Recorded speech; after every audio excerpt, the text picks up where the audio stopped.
Yo, how is it going, everyone? We are back once again. It is time for the next episode of the Slot 1 Super Podcast. It is a very special episode today because, of course, it is big hype at the moment in the game because, of course, the Tournament of Power androids have released on Global.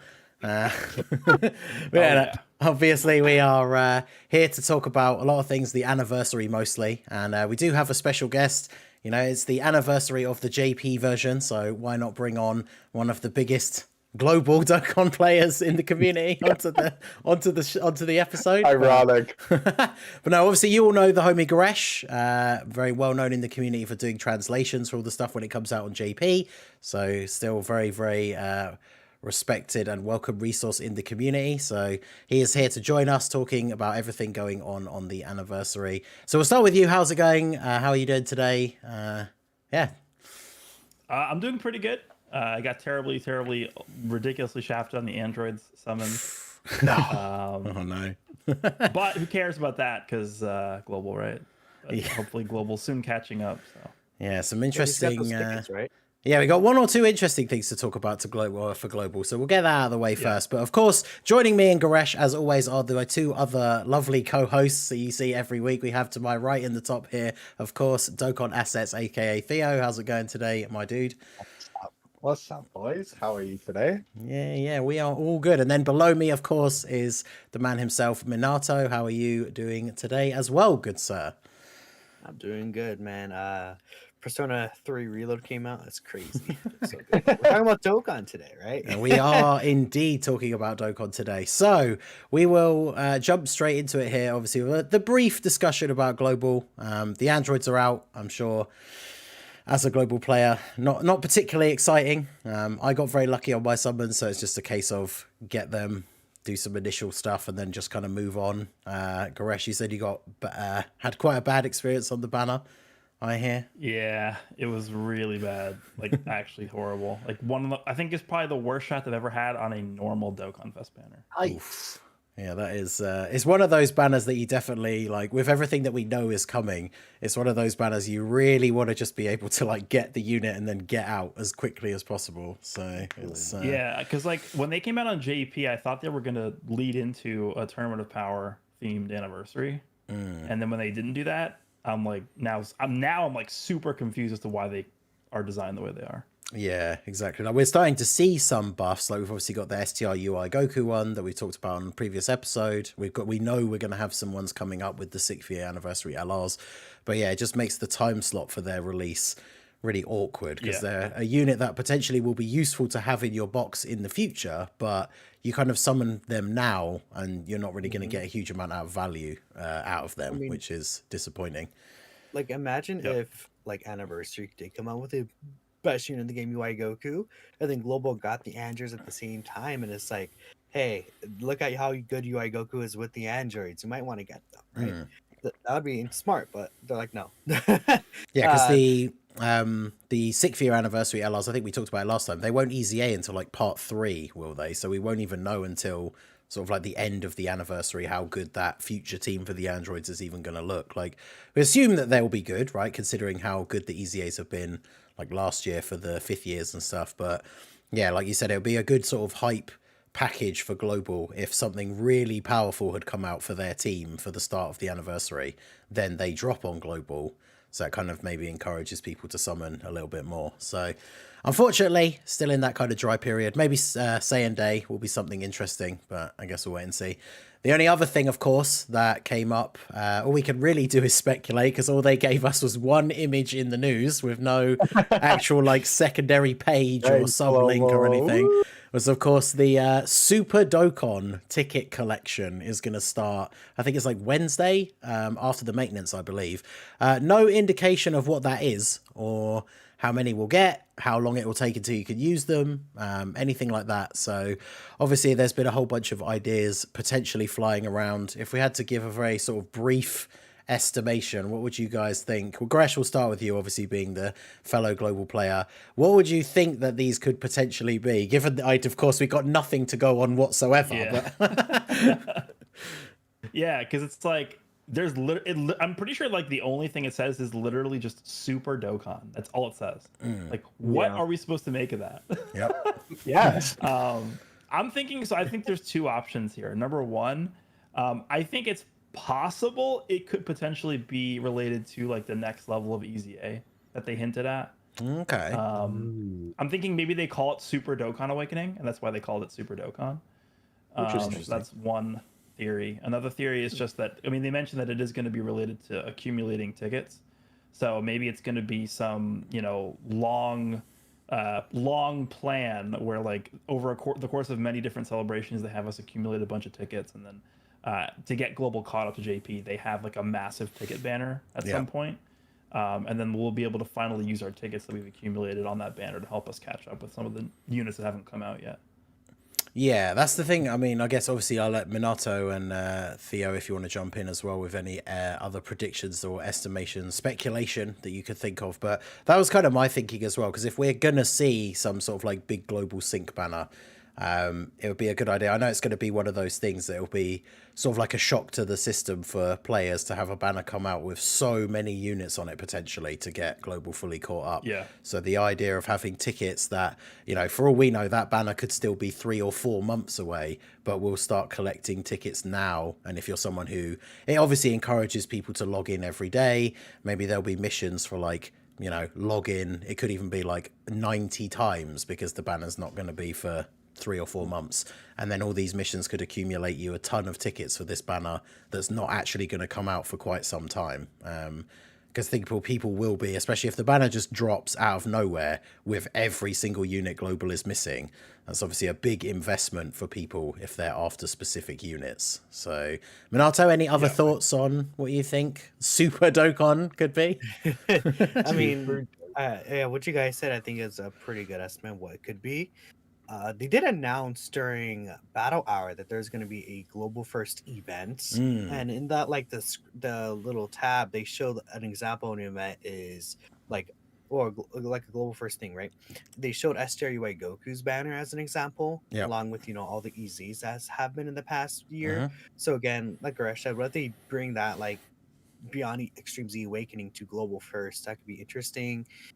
Maybe it has to do with a global first just banner in general. They said the sync would be like they're aiming to have the sync very much done by the time that like summer, basically, right? They said summers, which would be worldwide kind of range, right? So if that's the case, if it's going to be done by worldwide, they probably have to push Tanabata up to be first on global, because that's when the anniversary is going to be, right? So maybe it could be related to that, but that's all I could think of. Yeah, because that's actually something I think we were talking about it either on one of my streams or just randomly somewhere, I can't remember, but that's a very good point, right? Because obviously Tanabata for global usually drops in November, but of course if they're going to sync the games from, and when they say summer, we're obviously assuming they mean worldwide. And so best case scenario is we get the worldwide celebration at the same time, like we always do. And then everything after that is then just same time releases. But obviously, normally, Global would get the Tanabata content in November, which then wouldn't happen if everything was coming out at the same time on both versions after that. So Tanabata does seem like something that's going to have to come out in some other spot on Global. It's not just Tanabata either. Assuming that we are fully synced up in terms of like both versions having exactly the same characters, like it's not just Tanabata, it's also every Dokkan Fest that comes out post anniversary for JP too. Yeah, I counted down, like by looking at the schedule, you can go down the months and it's like, well, here, like Gohan and Piccolo will release. Here, Hirudegarn and Super Saiyan 3 Goku will release. And you count them down. And even when you get to a month, like before the anniversary, we know like this is where the first Dokkan Fest after JP's anniversary releases, even though we don't know who it is. You count all the way down to worldwide, but we're pretty much always going to be, I think it's like 3 units behind unless they do something to catch up. So it's interesting because if they drop a global first, like a new character, obviously that means that's a banner that JP would then have to have instead of getting a new character. But at the same time, it's global not getting a character that is already on JP. So it's almost like, in a way, it doesn't really help catch up. But something like Tanabata, that could be interesting for that to actually be on global first. And then when JP is having that, global is having the anniversary. So yeah, be interesting to see what it could be. Maybe like it could be even that banner drops like during the anniversary in global, and then GP has Hanabata. Then after that, the August Dokkan Fest is the same, and from there on, we had the same schedule, right? Tanabata is also 2 characters too, right? It's not just one. Yeah, because it's a Dokkan Fest LR and now a Carnival Carnival LR for part 2. Yeah, so it's a big celebration in and of itself. So, but yeah, That's very true. I guess we will see. Theo, any other thoughts? Anything we haven't mentioned already? And then we'll get into the main event over here. The main event, the big boys. Yeah. I'm very I'm very confused on it because obviously, it was quite literally, just dropped in there with no context, which it kind of feels like Global, like weirdly enough, ever since Global has always been a little bit of a funny version, but like I swear ever since they dropped the like info that they were going to sync, the like communication between Global and the player base has been like lacking quite a bit, which is so weird. I don't know why that is. I don't know if it has something to do with the sync or if it's just, I don't know, the intern's asleep at his desk. I have no idea. But it is kind of interesting that, they're just deciding to drop stuff in the news and not really tell us. And then we just kind of figure it out ourselves when it, like, actually appears in the game. Personally, I don't know. I think I'm gonna, as much as I kind of am hoping that it has something to do with, like, big sync banner or maybe something with the easy or something, I think I'm just gonna go, honestly, like, to play it safe on this one, I'm gonna go the lame route and just say it has nothing to do with the sync. And it's just, like, new tickets or something like that. Like, it's just gonna be some new PSO pack or something. Yeah, I don't know. I'm gonna go with the safe option here. Maybe think that it's not really anything that crazy, but I don't know. I mean, with a name like Super Dokkan, you would think it would be something kind of important. Exactly. This isn't just Dokkan. This is Super Dokkan. So we're not dealing with the average Dokkan anymore. Yeah, exactly. Could you imagine if it was literally just like an upgraded weekend banner? Because the pool for that banner is still terrible. So, oh man. One thing I want to say too is I also saw someone was like, "Oh, what if this is related to anniversary because the anniversary theme is super?" And I was like, that maybe, interesting. Global just gets a tincture. Everything in Dragon Ball has super in front of it. Yeah. That's true. Calling the anniversary themed super is like calling the anniversary themed Goku. Yeah, anniversary like Anniversary this super stain perfect theme, cell. guys. Yeah. Yep.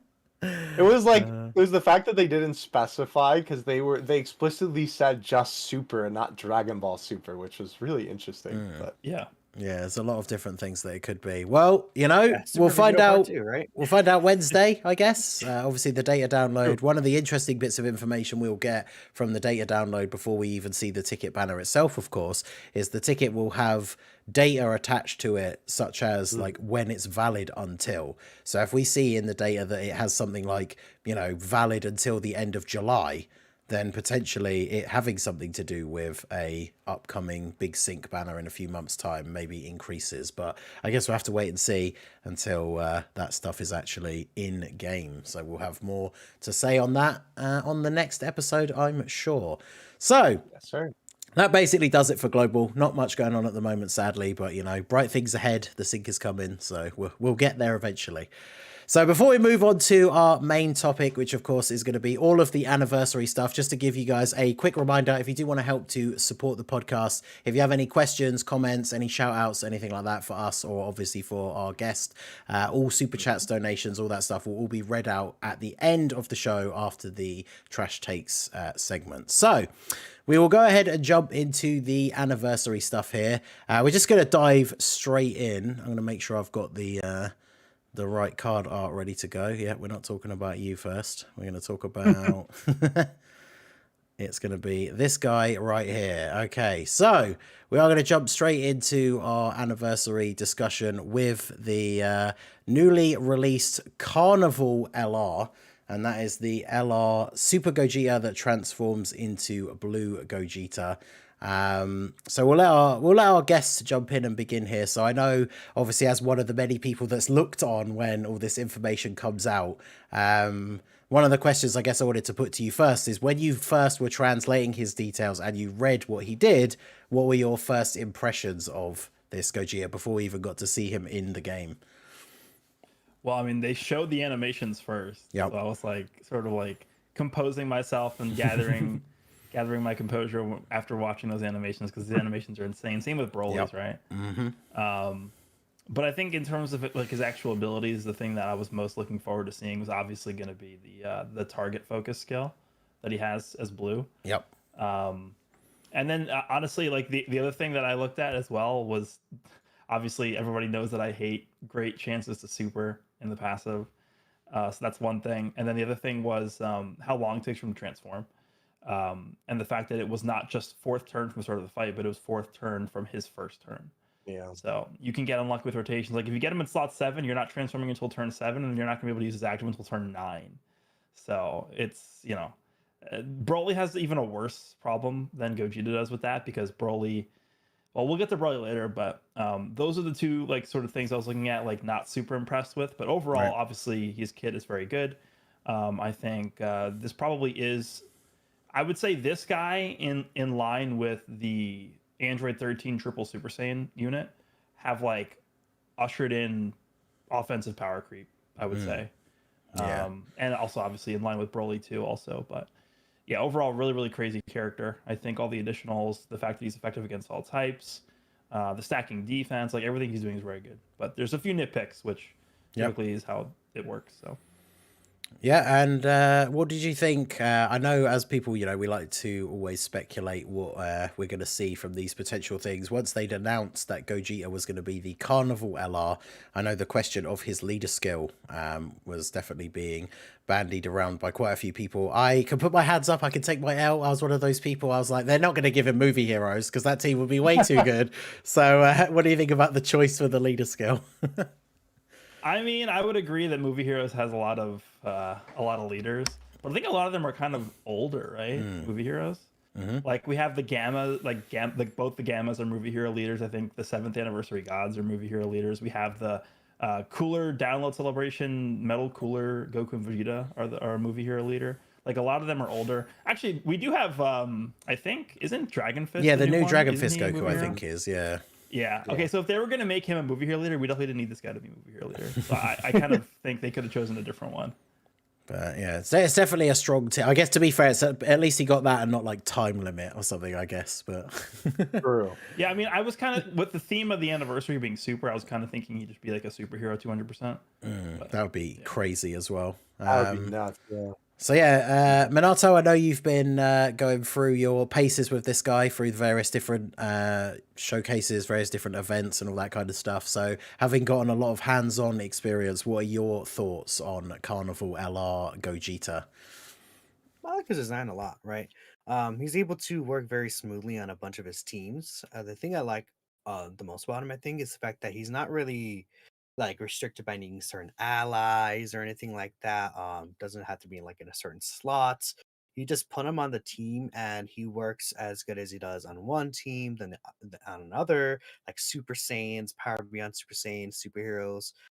His rainbow orb changing is very, very nice for the rest of the team as well, especially like superheroes. You have like Orange Yeah. Piccolo if you're running Ultimate Gohan, and then this guy right there creating the rainbow Oh. orbs helps.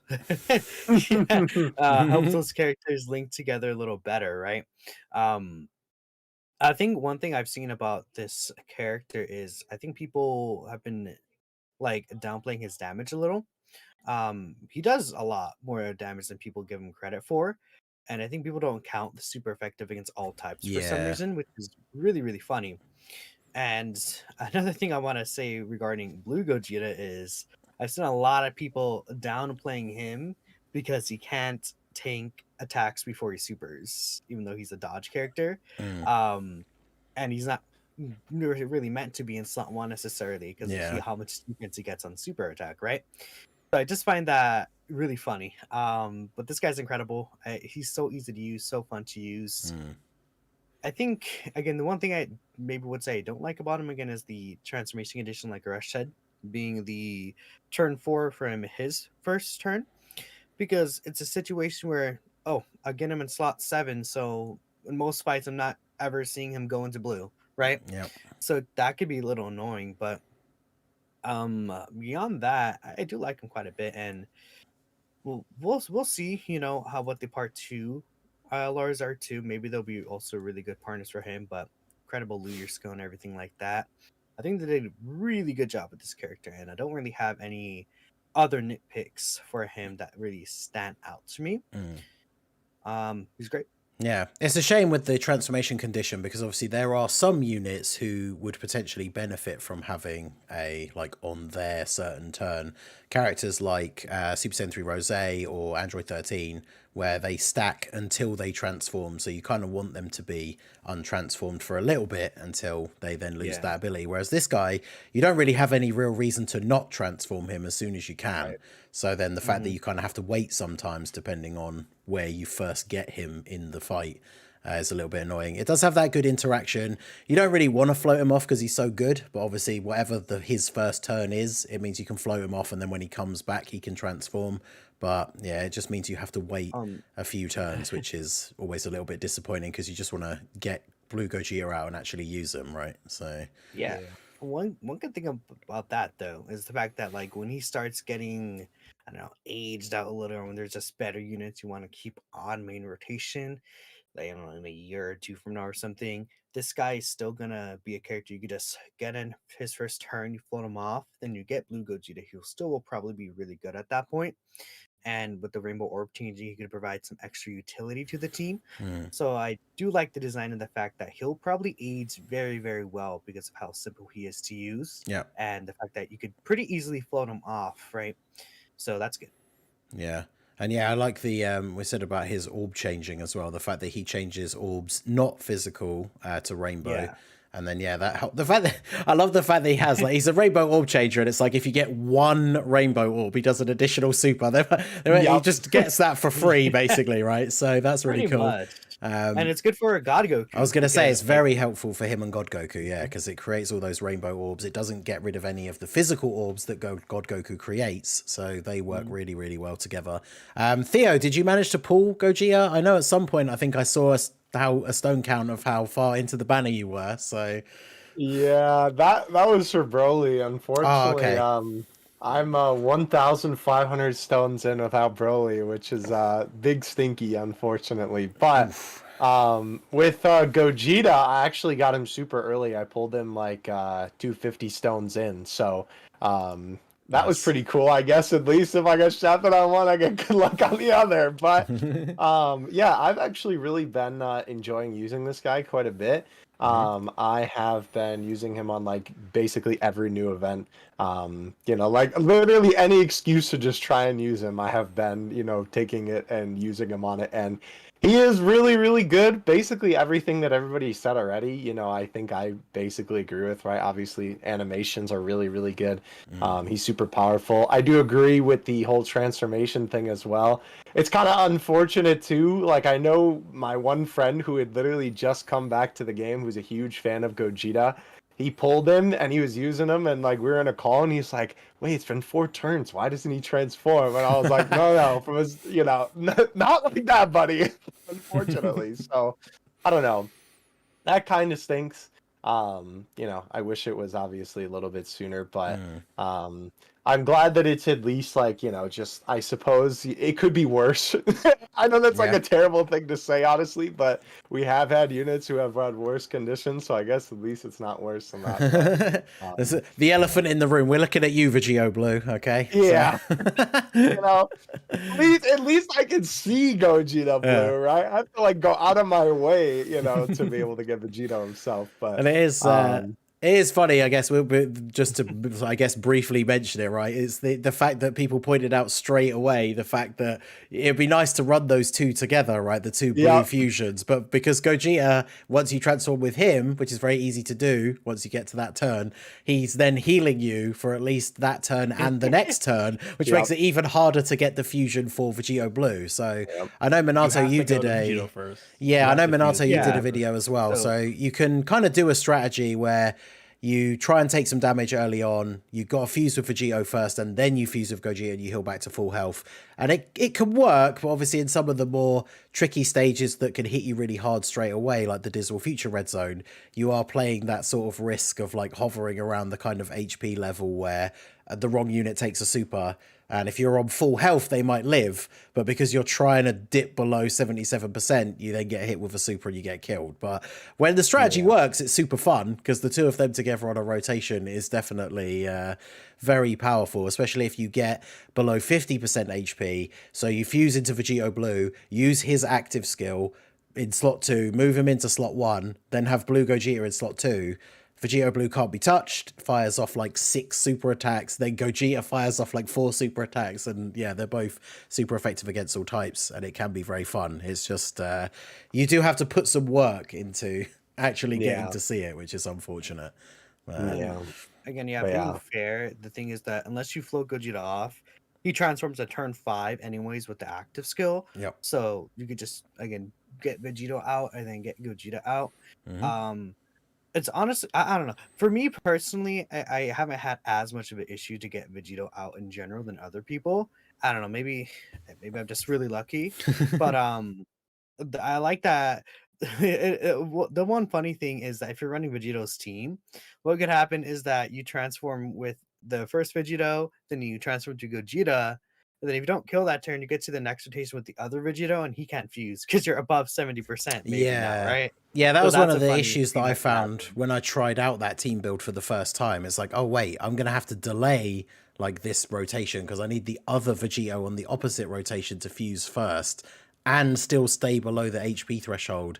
So then they can both transform, and then Gogeta transforms, which is it can be a little bit awkward, but it's fun if you can get it to work. But yeah, for sure. I mean, if you can get it, I mean, being fair, you can get it to work for sure, and it's just really fun to use at the very least, right? You have tons of fun.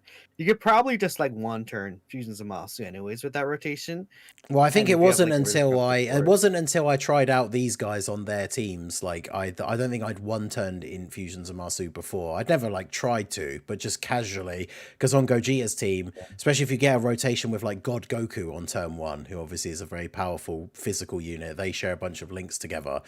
They can very easily one turn in Fusions of Masu, which then of course adds to the issue that you potentially just don't even get to see Blue Gogeta come out by the time you've won the fight. So being fair, I did mean the rotation between the transform Vegeta and Gogeta. Yeah, like that you probably can't even one turn. Physicals of Masu, physicals of Masu, so then you might not even have to worry about the next rotation anyways. But so funny to think about that. It's like, oh, I'm dead now. So yeah, one last thing I wanted to mention, of course, and we can start with Theo, because of course we like to refer to our resident, the funny animations man, the analyst, I should say. So of course, something we're starting to see a little bit more frequently now for some of these big units, which is really cool, especially for characters that we've kind of seen them use a lot of their source material already, is the fact that Gogeta does have a Dokkan original 18 key super attack animation. So obviously starting with you, Theo, what were your thoughts on his 18 key super? Oh man. So well, first of all, it was really cool. Honestly, I like the way that they it's weird to say that I like the way that they kind of like gradually showed it off until we saw the whole thing, because we got those 2 like trailers, right? That had like little previews of it. We got the one that was like the Saiyan song or whatever, and then we got the one that was like an actual commercial, which by the way, super cool that they played those on like Japanese TV during the airing of Dragon Ball Super Broly. Like that's just such a dope way to advertise that, honestly. It's so cool. But it was cool that we saw that, and then obviously they showed it on the stream. But, of course, with Vegito having the Vegito special, right? Like, a lot of people were kind of thinking that they were going to do something to, kind of, compete, I guess, or at least just have like, a unit that kind of shares the same thing with Gogeta. And not only is the animation just awesome, it's really cool.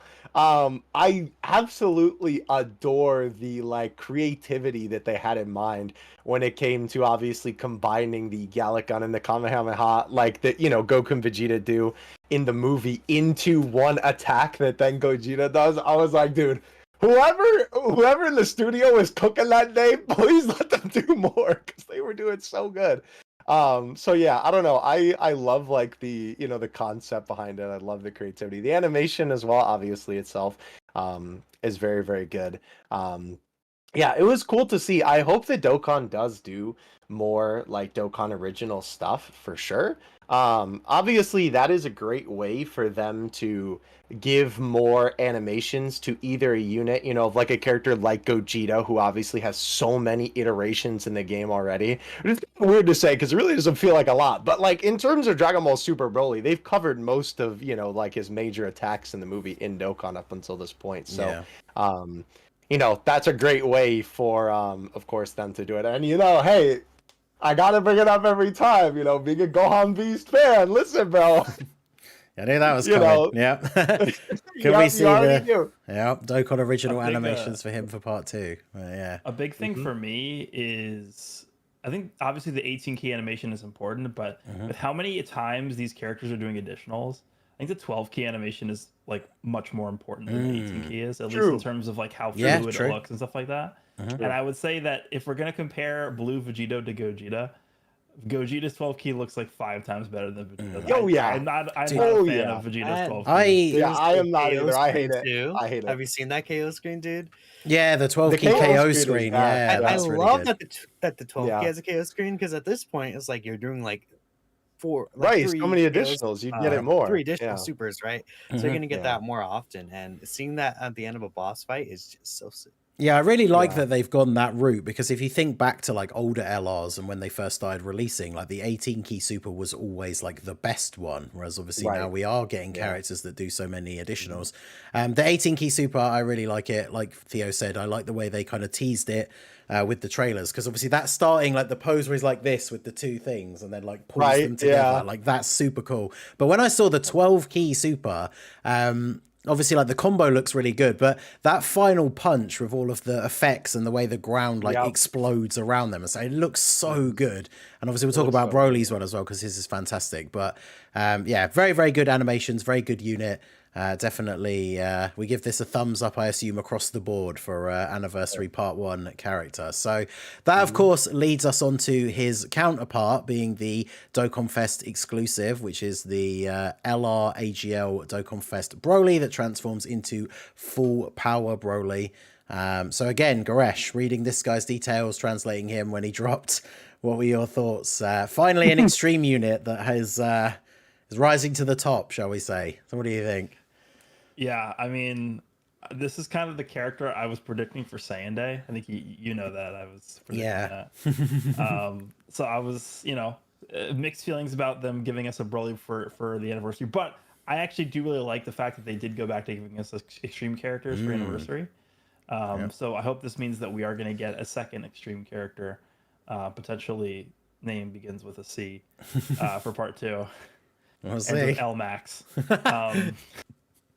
But yeah, this Broly definitely, I think, in terms of animations, I would even say I think I like Broly's animations better than Gogeta's. Oh man. Yeah, and I think them incorporating the domain as well is a nice touch. I think everyone was anticipating some kind, if they were going to give us a Broly or another Gogeta versus Broly Dual Dokkan Fest, people were definitely expecting there to be a domain of the dimension, like crack or whatever it's called, the other dimension that they fight in. It's like a perfect thing for the domain mechanic, so that's really cool. There's a little bit of strangeness with the actual kit in terms of transformation condition, the fact that you can't transform with 2 Brolys at the same time. There's just the fact that he is an extreme character that in itself is not good for a lot of different reasons. But I think taking a look at what he does overall and how good he is, they definitely did a really, really good job with him, and I think he's going to age very well. So very content with Broly. Yeah, definitely a very, very good unit, well designed. Of course, he being an extreme unit, like we said, he's in a bit of a weird spot, but he does benefit, of course, from being a Saiyan, especially with his leader skill. There's a lot of superclass characters that you can actually run with him that are very good. Yeah, but that is true. But with this character in particular, there's a lot of negatives to running him. Yeah, especially with the domain effect. I was going to say is a little bit awkward for that, but it's. Yeah, definitely very, very interesting. So again, obviously, Minato, I know you've been doing a lot of testing with the guy. Sadly, Theo is deep in the banner with no joy. But yeah, Minato, what are your thoughts on Broly? I know it's been bandied around already on Twitter and all that kind of stuff, but what are your experiences with him? And would you say he is competitor for best unit in the game. I mean, I would just to address that last point. Mm-hmm. Me personally, the more I use him, the more I'm like, he's just straight up the best unit in the game. Um, Getting that turn 5 transformation with him is just obscene because you see this like even my Broly is like only 55%, but then he's doing like a 23 mil into like a 16 mil to a 17 mil to like a 19 million, and then he's critting, and it's like okay, and that's free do. That's just one copy of the character, right? So he could look really good when he's transformed. Then he's also providing everyone key, potentially 20% attack and defense to extreme class allies as well, which is since it's on the domain, I believe that's multiplicative too. So that's a huge buff. Um, there is the issue where, of course, you can't transform with both Broly's, but what I found to be very effective, anyways, is you actually like if you have a Broly in the first rotation and a Broly in the second one, you float that second Broly to the first rotation, then you get them together in turn 5, and you transform with the first Broly, and then you have both of them there together with the domain effect up, and you win. You do not lose. They share all 7 links. And then the second Broly is also still doing tons of damage, still stacking attack, right? It's very, very nasty. And I do like that. I feel like they kind of considered that the second Broly couldn't transform because they gave him the 4-turn defense raise on his Itinki Super. So it's like it's almost like you can float him off. Like it's like, okay, yeah, you can float this guy off together with the other one, maybe, right? His team is pretty good. I mean, like you said, there's transformation boost is just a huge team for both the heroes and villains. Super bosses needs a little bit of help. Hopefully, Cell Max comes out. I mean, the only thing that a little bit.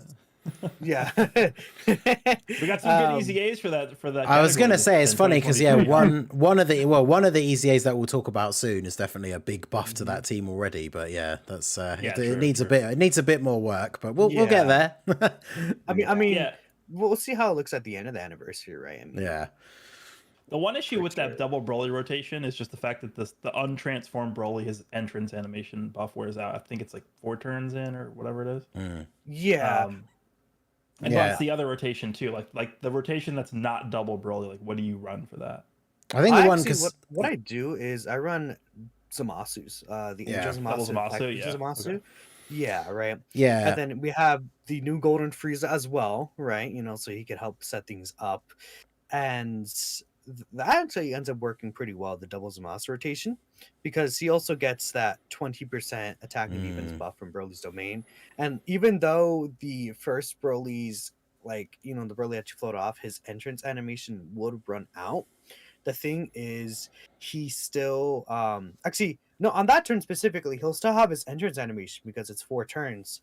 So when you float him off, it'll be that 4th turn. So his entrance will still be up.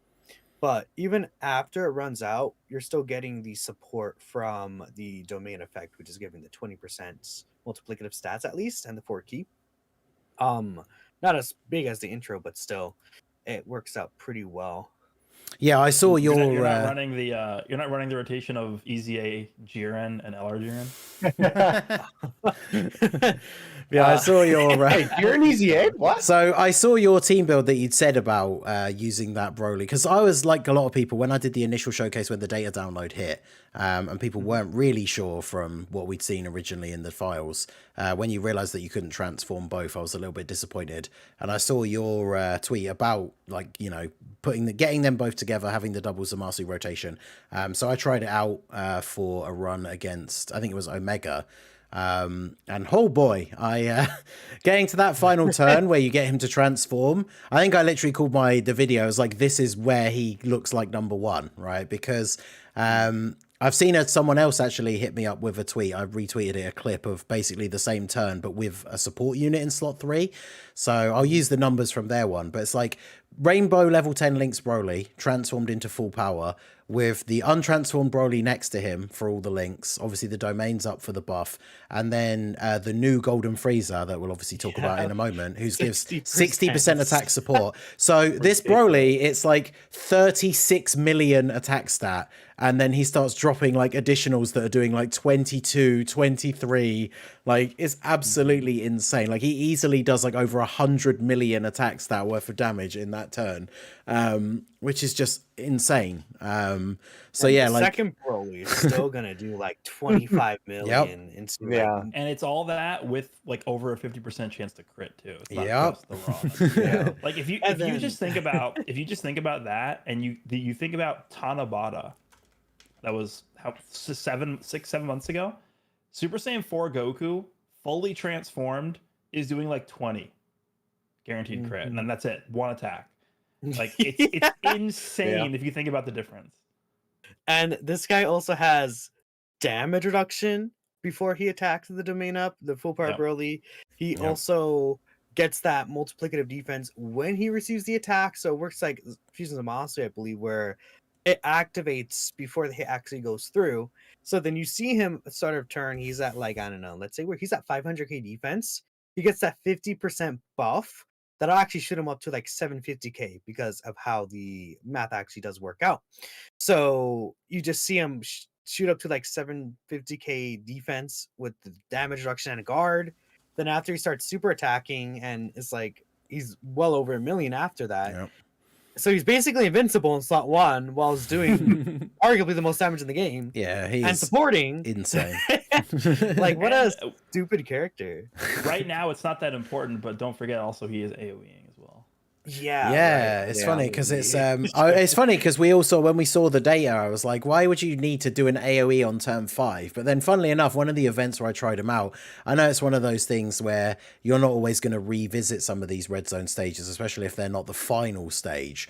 But of course, the red zone Harudegan fight is 2 enemies for the first 2 phases. So on the turn where Broly transforms, he does a couple of those additional supers, which are AoEs, and you end up like clearing out both of the enemies just from Broly doing those AoEs, which is quite cool. So hopefully there'll be more places to use them in the future, but it's nice to see that at least they haven't like they didn't sacrifice his damage because he's an AoE. Like, those attacks are still doing like 20 million or something, so it's fine. I was gonna say, when they first showed his animations and we saw that he did an AoE, I was so nervous. Yeah. I thought he was gonna suck. I literally thought he was gonna suck. That's he was like treating my Goku.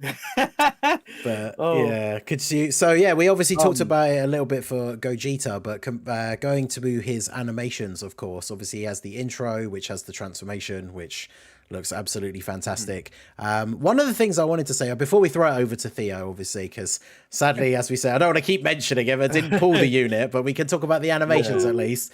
One of the things I'll say I really like, going back to our point about these 12 key super attack animations looking really good. A lot of the time we get some of these animations where you see the enemy sprite just a little bit too close, and it looks a bit like it looks a bit dodgy, but he has that part of his animation that's the part where from the movie where he's just pummeling Frieza into the side of the mountain. But because it's zoomed out to such a degree, like, the enemy sprite doesn't look bad, and Broly obviously looks good, so that shot of him just like beating them into the wall like looks really good. And you end up seeing it like 3 or 4 times in a turn, so really nice. But yeah, overall, Theo, what's this, Minato? You good? Before we go to the animations, there's one last thing I wanted to say about the AoE. Okay. I thought of a place that maybe it could be useful in the future. Right. We have these super the Spring Battle Spectacle, the Blue Zone, whatever you want to call it, right? We're probably gonna get a stage where it's like Goku and Vegeta from their fight against Jiren, and then maybe the AoE could be useful there, right? Where it's multiple enemies. So that could be interesting if you just like one turn that phase with Broly because of his AoE. I mean, that's all. It could also just be a Goku and Vegeta from the Broly movie too, right? Yeah, that's true. Exactly. Unfortunately, I feel like that's one of those things that we could end up seeing. Like the final phase will be Goku and Vegeta, but it will just be like the physical LR. So it's technically one unit, but it's like Blue Kaioken and Blue Evolution. Or like the movie one could be the gods like transformed, where it's Blue Goku and Vegeta. But still, you are right. That is a potential for a future one. So, but yeah, Theo, take it away. Animations. What are your thoughts? Which one's your favorite? Let us know. So, besides my suffering on the banner, I will say I did get a couple of good things along the way.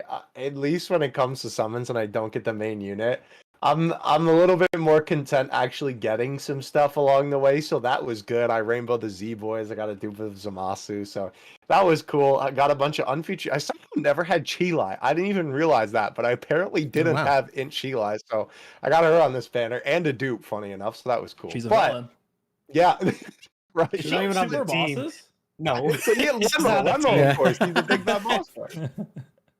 But yeah, so Broly, right? I don't know if it's a hot take to say. I mean, I know most people will probably just prefer Gogeta over Broly because obviously it's Gogeta. And he's more popular. But from my my analytical perspective, definitely I think that Broly's animations are, easily at the tippy top. For sure, like above Gogeta. I would say above pretty much most things in the game. It quite literally just looks like you're watching the movie. They did a fantastic job. This is such a weird thing because usually you don't like CGI when you can notice it because it looks kind of weird, right? When you're watching most movies, it kind of breaks your immersion a little bit. But they did a really good job having that perfect mix of what the movie did with the movie's main art style and also the moments when it was CG. And they translated that so well to Dokkan of that drawn art style, and then the moments that were looking like the 3D models looked like that in Dokkan. So I'm just always impressed that they can get those funny PNGs to look so good and look like that they're ripped right out of the movie. In terms of the concepts and everything, I love the fact that they just had Super Saiyan Broly. All of his animations was him beating down Frieza. I just thought that was so funny. I mean, there's one bit, it's the start of his 12 key super. It's that bit where they fly to Frieza and then disappear, and it's Broly just coming up out of nowhere to pounce on Frieza. That bit, I love that as the start of his 12 key super animation. It's so good. So good. It's so good. It's such a genius idea, and obviously it's kind of weird to think about, but I guess for majority-ish of the fight, when he was in Super Saiyan, he was fighting Frieza anyway, right? Because obviously I feel like more of the fight with Gogeta was in full power. Maybe it was a little bit more half and half, but obviously, right, there was a ton of awesome stuff that they could take from that, so I'm really glad that they did end up using a lot of that stuff. And obviously the animations in the domain, right, once you transform him, also look fantastic as well. Again, ripped right out of the movie. There were a couple of things when I was doing the the animation analysis videos where I was like, dang, they translated this really well with Dokkan, even for some of the things that were I always call them in my videos the stinky sprites, or I'll call it a stinky sprite moment whenever the sprite is a little too close to the screen and you can see those fat pixels in your face. But I think with this one, they did a really good job kind of using it to their advantage almost, with how the sprites are, right? And really making it very faithful to the movie. So I thought that was really cool. And the only other thing that I'll say before we throw it to the boy Frieza is that one thing that was really cool is that they actually strung together a bunch of different scenes of Broly together where they weren't all necessarily in succession in terms of the attacks that were happening. There's a bunch of people in the community who do some fantastic comparison videos, right? I'm sure you've seen them on the Twitter timeline or on YouTube, right? Where it's the they show them anime side by versus side, Dokkan. Yeah. And the really cool thing about that is that for a lot of Broly's animations, they were from a bunch of different places in the movie. I don't remember the specific order, but there was one part of the animations where they went from Fury Broly to Super Saiyan Broly to full power, back to Fury, or there's one punch he does like when it's like going down. That's Yeah, from the Fury Broly, yeah. right. I know Yeah, exactly what part that is. yeah. And I thought that was so cool because they did such a good job like stringing the attacks together to make it feel like that it was just a normal set of attacks, right? I feel like sometimes with the animations, you can tell that they just like cut the clip from that section of the anime and then did that 3 times and placed it in order, right? In like the animation, it doesn't feel as fluid, but with Broly, they did such a good job making everything feel so fluid in like the, just the motions, the continuous, just like punches and kicks and Yeah. whatnot that Broly does in the animation. So Yeah, it's good to show that it's good to show that they're sort of looking at it like that now, because not only getting Dokkan original stuff is really cool, but yeah, we've seen some other characters that will have very minor changes, like it'll be something that Goku did in base, but it'll be in Super Right. Saiyan instead for this particular animation. But yeah, Yeah. taking those various parts that are all from different parts of the movie and then just putting them into one section so that he's in full power for every single part, or Super Saiyan, depending which one it is, I think is really good, because it does open up that potential for them to do that for other stuff as well. And obviously expands the number of characters we can get with the animations that are available, because before Dokkan entered this, it's been a little while now, we've kind of been in this era of these animations being at this such high level, but it takes away like a few years back where it would be a case of like, well, this character will never get a new unit because what else could they give them animation wise, whereas now we see like they can stitch multiple things that they've done together, even in different forms from different like movies, and now original stuff as well. So so I guess again I would say all of us are agreed, all round thumbs up for Broly. So in terms of the anniversary headliners, I don't want to put like an arbitrary number on it, but if we went around the panel, if you had to give them a score out of 10 in terms of how well did they do with the 2 anniversary headliners, what would you go with? Goresh, do you want to start us off here? Sure, I'd give them a 9 overall, I'd say. Okay. I think they're really good, but there's like very, very minor things I could nitpick about, which I can't give it a 10 if there's things I can nitpick, so I'm just going to That's give it fair. a 9. Yeah. Theo? Yeah, I would probably say like 8.59, right? Somewhere in that range for sure. I think that obviously Gogeta and Broly are like pretty much at like the tippy top of hype that you could get, right, for characters. And obviously those are definitely the characters that Dokkan wants to be picking when it comes to big boy anniversary units like this. And not to mention, right, like Dragon Ball Super Broly, the movie, was just such a huge event, right? When it came to just like Dragon Ball and everything in general. I think it's the perfect thing to base an anniversary around for 2 headliner characters. So yeah, they cooked. Yeah, it's crazy to think that it's been such a long time since they revisited it as a movie, when you think about like the impact that it had when it came out and everything. So Minato, what are your thoughts out of 10 for Broly and Gogeta anniversary headliners? I would say, excuse me, whoa. I would say I would probably give like a 9 again. There are some things I would nitpick. I think it's mostly the, if we're like, again, with Broly, like, it's not the like biggest issue in the world that you can't transform both. It's not gonna like make you lose runs, but it does suck. Gogeta's transformation condition as well. I think it should just be from the start of battle, not their specific turns. That's really it. And by the way, I do want to point out something about the animations. Dokkan assets real quick. I saw someone saying, and I pulled up the tweet right here, that apparently like for Gogeta Blue specifically, they like got like a new animator because of the original animations. It's not like the usual animator. So I found that Really? interesting. I'm not sure if you saw that. I'm gonna put And I it did not see that, no. in the chat here. I saw multiple people mention it, that Let me it's see. like this for the Is new it? Oh, it's animations. okay. It's from Cody, yeah. Yeah, it's from Cody, right? So Let me see. I think it's interesting that if they did I did get not see. like new animators for specifically like the Dokkan original animations, which Interesting. would make Yeah, that's sense. Dude, So I think I'm really happy to hear that because man, I've been saying for so long, I swear they just need more people on the team. Like, yeah. How do you even know that? Like, how do you even know that it's a new person? So like they compare like the styles of like the artists specifically, yeah, right? And I like know. to each other's animations too.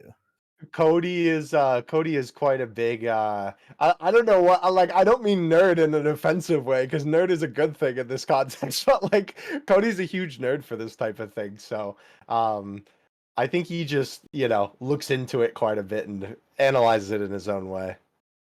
Yeah, it's It like could have been that they just outsourced it to somebody like for a one-time thing True. as well, right? That's true. True. that's true too, right? I mean, the only thing I would think is just because of how they're like put together and how old like the file format is that they use to make everything run. I would think that like maybe they would get somebody like in-house. I don't know. They would hire them and at least just like show them how it works. I don't know. I'm not sure.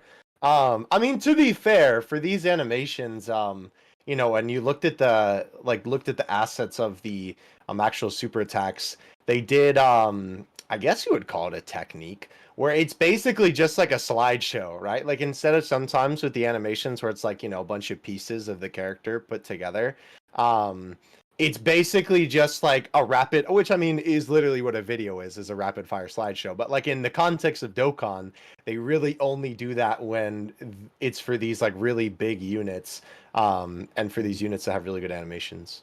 And it makes them a lot smoother, obviously. right? Yeah, So makes them a lot smoother. I mean, yeah, it's not a bunch of pieces moving. It's just picture, picture, picture, picture. Mhm. It's all exactly, full already. right? Yeah. But yeah, so yeah, I think like I say, all around very impressed. I would probably go with a high 8 or a 9 as well, as we kind of all sort of intimated. Unless the unit is perfect with no flaws whatsoever, even even with hype on board, I couldn't say 10 out of 10. But yeah, they are definitely fantastic units. Very strong start to an anniversary, which is exactly what we want, right? It's supposed to be the biggest event of the year.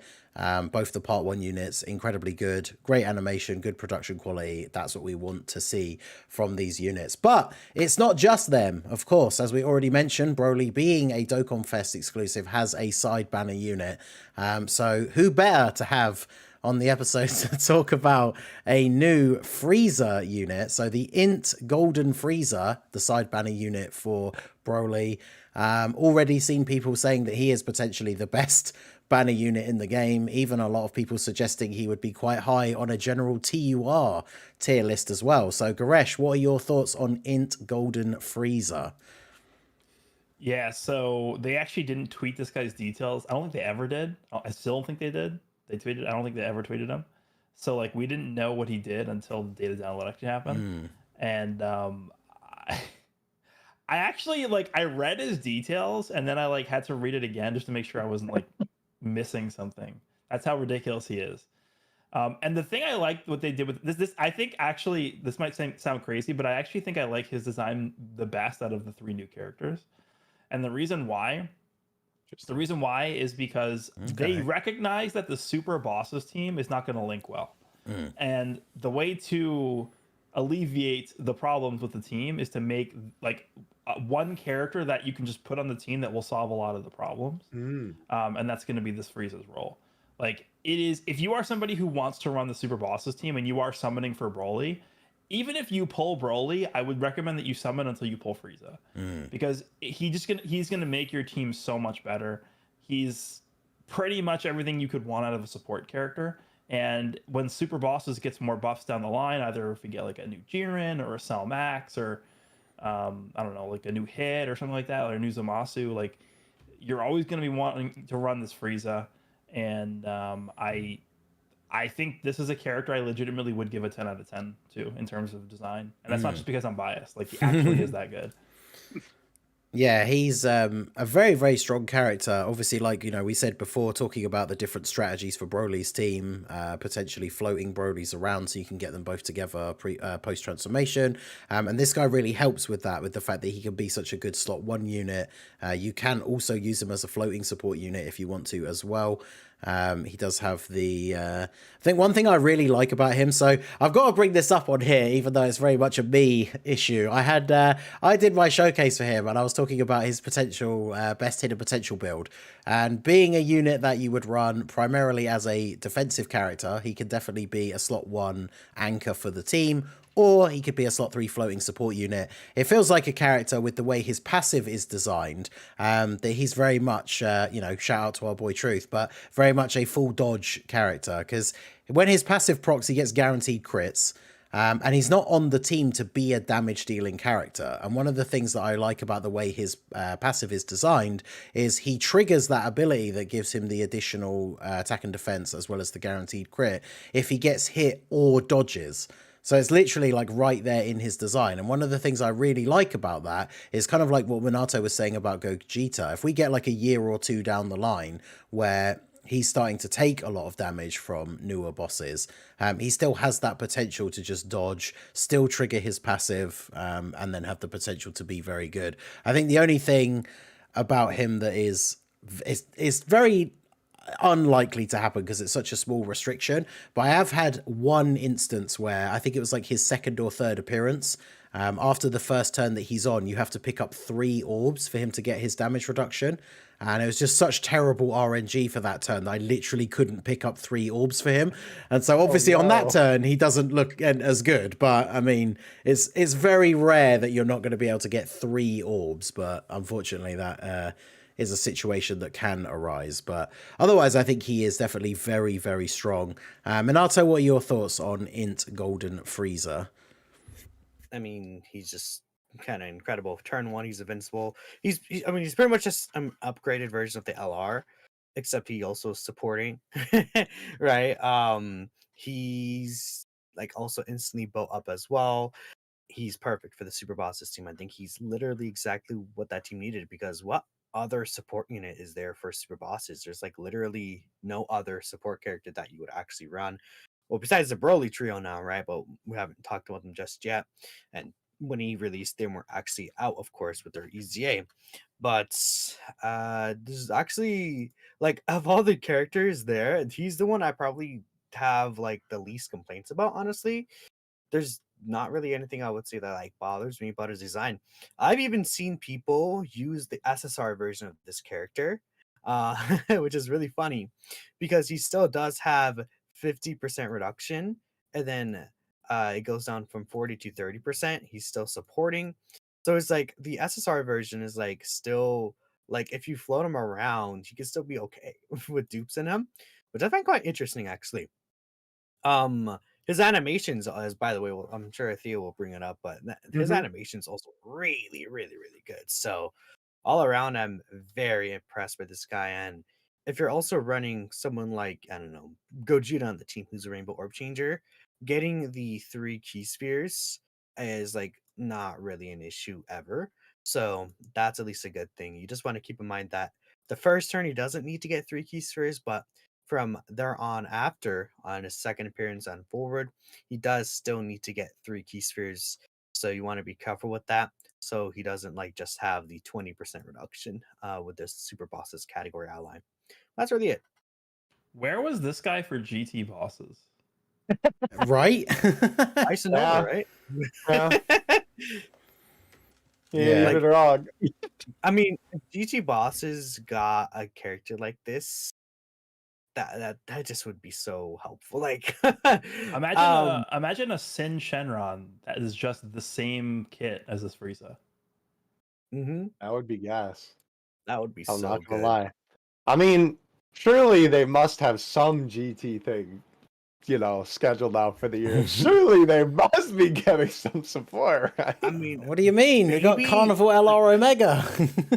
it's just like we have to be getting a Dokkan Festival baby, because there's all those like baby saga EZAs that are like they're like the oldest characters on EZA, like the second anniversary. Oh baby saga yeah, units. it's like the They're SCR just Trunks, sitting Physical there. Pan. There's like that Int Baby. They were like second anniversary units. They've been out for Yeah. 7 years and they don't have an EZA. Yeah. That's crazy. They're literally like some of the oldest characters without an EZA. Mm. So it's like they're gonna get to them probably sooner than later. I mean, it'd be funny if they don't get to them for like a year or two, but I think at this rate, by definition, they're getting to them later rather than sooner, right? Yeah. that's fair, right? But I like hopefully that happens soon. And if we get again, like we talked about this previously, this is going off on a tangent, but if we get like a Dokkan Fest Super Baby 1 that transforms into Super Baby 2, then we get like a normal Baby Vegeta banner unit. They're both on GT bosses. Then I don't know, maybe that Baby Vegeta could be like the mega support like Frieza is. And that team could actually end up looking good. for once, right? Which is nice. At least the team's good against one of the new events that came out. That's cool. But yeah, Golden Frieza definitely very good. Theo, I'm assuming you must have pulled at least one copy of Golden Frieza if you're that deep into Broly Spanner. Bro, thank God I did, because you remember that whole like Super Saiyan 4 Goku arc where, it was almost like 3,000 stones and I didn't get Forku? I didn't even pull Baby from all that. The side bender damn. Baby unit on that. Yeah. I don't even know how that was possible. And now he's rainbowed, so thank you, Dokkan. But yes, thankfully, I did end up pulling I think only one copy of Frieza actually, but yeah, he is really, really cool. Obviously it's super nice that, the team has like such a solid support. Yeah, I don't know what it is about like, Dragon Ball Super Broly movie Golden Frieza just being that guy for that role. Like the Fizz one, kind of did the same thing.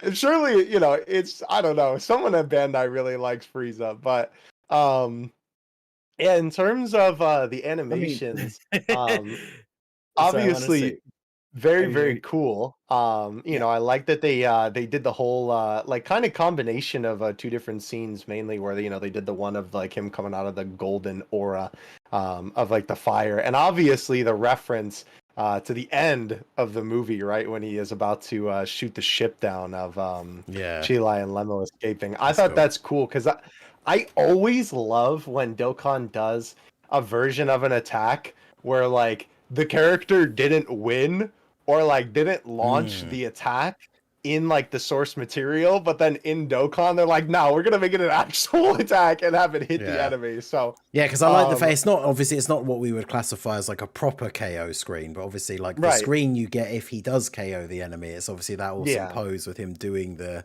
like pointing into the sky. It does look really cool. So yeah, very awesome, very good.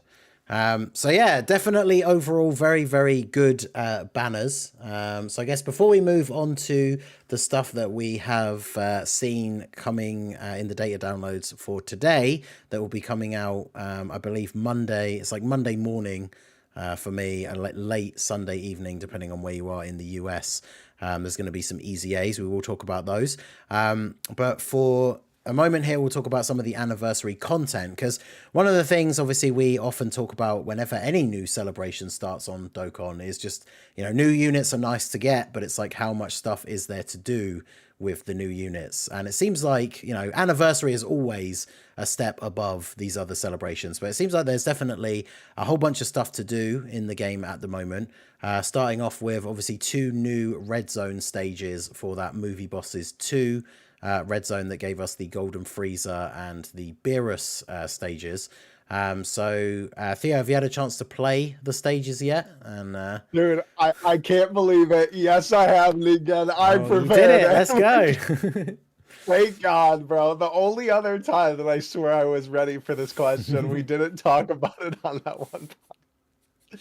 Oh man, but yeah, so I have actually tried all of the new content in the game. I've at least, given it all the good old college try. I beat the new red zone stages for the movie Red Zone 2. Wasn't too bad, right? Was pretty enjoyable for the fights. I gotta be honest, I think it's so weird, like in terms of all of the events, I think that my least favorite was honestly the hit event, which kind of sounds weird to say, and it's also not because it was difficult. I guess it was just like, it kind of just felt like, to me, maybe it was just because I was using the Gogeta team, and obviously, it's like just crack 200% leader skill with movie heroes, but I kind of just steamrolled the event and got all the missions done. I was like, I mean, that was cool, I guess. I don't know, it just like wasn't really memorable. The what we've been calling the blue zone, though, whatever the super something or other event, I don't remember the full official title of it. Battle spectacle or something like that. Yeah, something like that. They need to come up with the shorter names for some of these events. I swear they're not as quick and snappy, but Yeah, that event has been pretty fun. I feel like it's it's pretty good like amount of difficulty. It is definitely an end game event. It's one of those events that you hop in and you're like, all right, what do we got in store? And you're just, kind of testing it out a little bit, just to see what happens. And you get rocked with, like a super to the dome that takes all your HP. And you're like, okay, hold on, this event is serious. So yeah, I'm still I actually, I tried I didn't use all my runs on the stage actually yesterday, I think, or 2 days ago, whenever I first tried it, because I was trying to trickle out my content a little bit, do it a little bit more slowly rather than all at once. But yeah, I've been enjoying it so far, so I'm definitely gonna hop back in and try it a couple more times. But I would say overall, in terms of the content, it's definitely been good. Obviously, as well. I mean, I know it's not like end game content as much, but we also had the 2 story events, so obviously that's something else to do as well. But yeah, obviously too, we'll talk about it later. But we are getting the easy A's as well, which is nice. But yeah, so far I would say pretty good, I guess, except for the hit event. It wasn't bad. It was just kind of like whatever, I guess.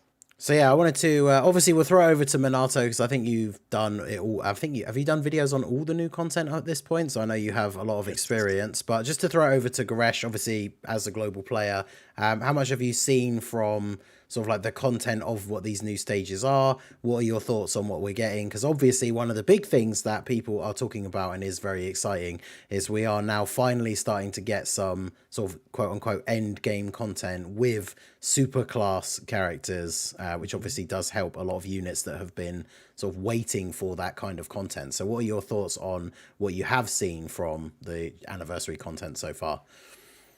Yeah, so I've seen the first stage of the Battle Spectacle event. I have seen one run of the second stage, and I've not seen anybody do the third stage, but I know that the third stage is one phase, I think it is, the Blue Kaioken one. And I believe it can be debuffed, which... okay. Well, yeah.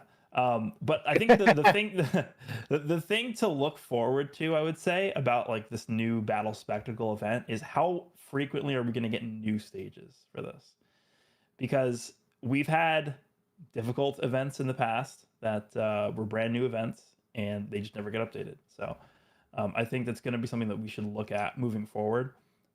If this is going to be something that they do regularly, then I think it's going to be pretty impactful. But if this is just going to be a thing where it's like once a year we get new stages, then I don't know if it's going to be anything worth mentioning. But obviously, when it comes to the red zone, I think the two new stages, yeah, the Golden Frieza stage and the Beer stage are pretty good. The God Goku Battle Spectacle stage, though, the first one, I actually really like that one because it's really, really long. And we don't really have super mega long stages to like play with new characters as much anymore. Like I saw somebody get Broly transformed against God Goku, and they went on like a full barrage with Broly, and God Goku was still like half HP. Yeah, because he has, isn't it like, because he's AGL, but he has like massive damage reduction against anyone who isn't tech. So obviously that gives you... It's the same thing as the Shadow Dragon event where they take extra damage. The boss takes extra damage from type advantage. Type disadvantage for them characters, Yeah, so it does give you an opportunity to get some of these units actually powered up and see what they can do. Yeah. And I think just the new territory skill mechanic also is really interesting because I think Beerus has that as part of the new red zone. Yeah. So that could be interesting moving forward. Obviously, it's going to add more value to domains, Broly, Future Gohan, characters like that. So I think the fact that they're giving different characters value across different events is really cool. So looking forward to seeing more of that. Yeah, definitely. So yeah, interesting to see, like you say, if hopefully it will get updated a little bit more often than say, what was it, Collection of Epic Battles? Which, that's the one. Yeah. So yeah, Minato, I know you've been through all of it. Just for like my 2 cents, I have done the 2 red zone stages. I tried out that Goku stage, but I actually haven't tried out the hit one yet, or the second 2 stages of the super class one. Because obviously you've been distracted by all the hype stuff on Global for the last day or two. But Minato, when it comes to all of the new endgame content for the anniversary, what are your thoughts? I know you've been through most of it at this point, if not all of it. So yeah, what are your thoughts? I like most of them. I think that it's nice that they brought out a lot of like different kind of events with different bosses. Just for part 1 of the anniversary, they just dropped multiple stages that are like some of the hardest stages in the game. So again, I personally really love difficult content and playing through difficult content, so that made me personally happy. The hit event was like, the thing about the hit event is that you shouldn't really see it as like, new challenging content. The point of that event, I think, is to just introduce the round skill and or the territory skill. I don't know what the official term is going to be, but that skill where, of course, with the domain active, it takes away like some boss's stats, which is an interesting kind of thing that they're introducing. But that's what the hit event I think is for. It's just to like it's very weak, but it's to give you an example of how it works and how you could disable it. Talking about, I guess, the two new red zone stages, the Beerus fight is pretty difficult, and he also uses the new territory skill ability, where he could be like, he disables dodge. He changes the entire key sphere field to just random orbs, which could be annoying for someone like God Goku, right? You make God Goku's orbs, and then he changes all of them. Or Gogeta Blue, like he could get rid of the rainbow orbs. He could be really, really annoying, and he's a tough fight with the rage form. Golden Frieza is another longer event. He's 5 phases actually, so you're able to get like you're able to build up a lot of your characters quite well in that fight, and he's still relatively challenging, hitting for about like 2 million on a super attack, which I would definitely say is pretty hard hitting, right? Especially if you could just do that instantly in slot one. Yeah. He's a fun fight to use characters in, and he's gonna probably be like the most fun like longer event content besides maybe God Goku, right? Then of course into the blue zone specifically, the God Goku fight is just a fun like fight where you could again take these characters, build them up, test out characters, and do stuff like that. I wouldn't say it's necessarily like too difficult though. I see no one talking about the Vegeta fight. The Vegeta fight is actually it can catch you off guard. I think he could stun you in the first slot, and like when he actually hits you with the super attack, right? And then that blue Goku also hits very hard too. Like just for a turn one boss, you get hit for like 600k plus normals, and it can be pretty devastating. And I know Gresh brought up the blue Kauken Goku fight. That's one phase. That one can be attack debuffed, but it works just like the Vegeta Blue fight during the Worldwide Celebration, where he could do 2 super attacks in the turn. He greatly raises his attack, and then he's just doing like over 1 million damage on normal attacks and stuff like that, right? He can be very annoying, but compared to that fight, this guy does also disable dodge, so you can't bring any dodging characters. And if he like just instantly hit you with 2 super attacks, like that could be troublesome. I think it's actually a fun fight still, regardless, even though he does disable dodge. And I liked the Vegito Blue fight because it made you use different units and different setups. Like you want to focus on, okay, I need attack lower characters. It makes a team like GT bosses have viability, right? So that's why it's cool in my opinion. And he has he has 150 million HP, so it does take some time to whittle him down still. Um so that's actually, I would say, a tough fight, but it is still closer to a gimmicky fight. Overall, though, I am pretty satisfied with most of the stages, except for, again, if I was going to rate the hit fight as like an actual challenge event, I would say I'm disappointed, but I like every single one of the actual like new events. What I don't like though is the fact that the new blue zone has the 5-day limit, because it's like they Yeah. did a funny thing where they made the red zones have a limited Yeah. attempts. Of course, since this is a new event, Supreme Battle Spectacle, they're like, yeah, this one is not red zone, so it's gonna still have limited attempts. While the new Beerus and Frieza stage do have unlimited Yeah. attempts because it's the red zone. So that's Yeah. cool. Yeah, it's like imagine taking away the number, like the limited attempts per day for an event, but then bringing out another event that has limited attempts per Right. day at the same time. Yeah, Exactly. it's kind of Right. crazy. It's Only the dumb. Boyomatsu, bro, I swear. I didn't even realize that it had limits. That's crazy. Yeah. Yeah, they do have limits on it, unfortunately. At least the good thing is with the power level update, you actually do have 6 attempts rather than the 5 attempts. Yeah. So that's is a little better, right? But Oh yeah, can we just give that a shout out actually quickly? You did remind me. I don't think I have the full upgrades unlocked on my actual JP account that I have, which is not great. I think my power level is I don't know if I'm even got to 1 million on that one, but I had the thing happen the other day where you do a Dokkan event and you get the free extra 7 medals, and I cannot wait for that to come to global. That's just so good. Taking away having to do that whole extra run on a Dokkan event, and if you get a proc when you use the boost as well, you get 4 lots of medals from that one run. That's absolutely fantastic. So, but yeah, extra runs on difficult content definitely is a nice addition. Would be nice if we didn't have the limits, but yeah, definitely a nice addition.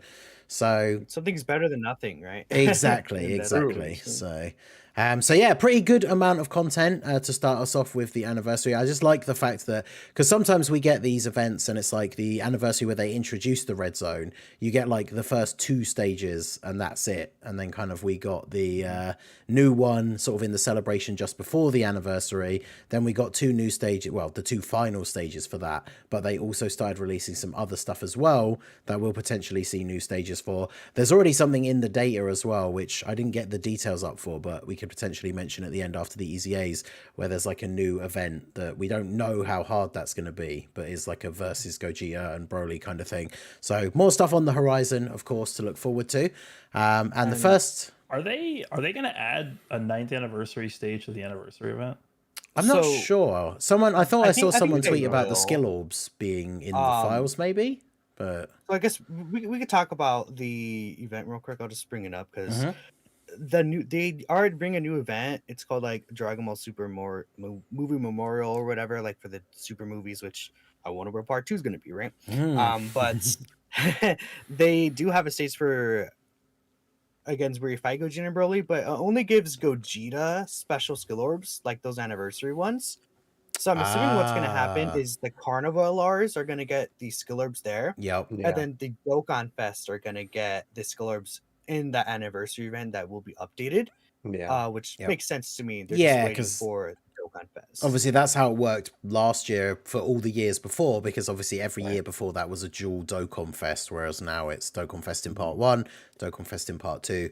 So that makes a lot of sense. If they add a stage for the 9th anniversary, let's just assume it is Beast Gohan. You'll then get the exclusive skill orbs for him and Broly from that stage, whereas they've added in this new event for you to then be able to get the exclusive skill orbs for Gogeta and potentially Cell Max, which I think is really cool, because obviously the Part 2 LRs for last year didn't get exclusive skill orbs.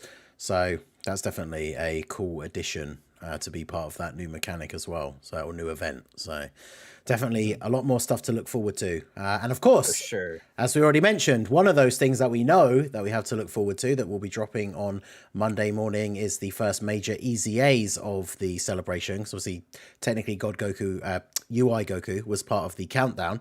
The first big one that we have to talk about, which funnily enough has been mentioned on the podcast before in terms of being a meme, which is, of course, a unit that a lot of people like to stan on social media, because people do like their funny gimmick units. And that is, of course, the LR Broly trio are going to be getting an EZA. And, I'll put my hands up as well as somebody who I'm not on board with this agenda for them. I'm not a huge fan of characters that need RNG to be runnable.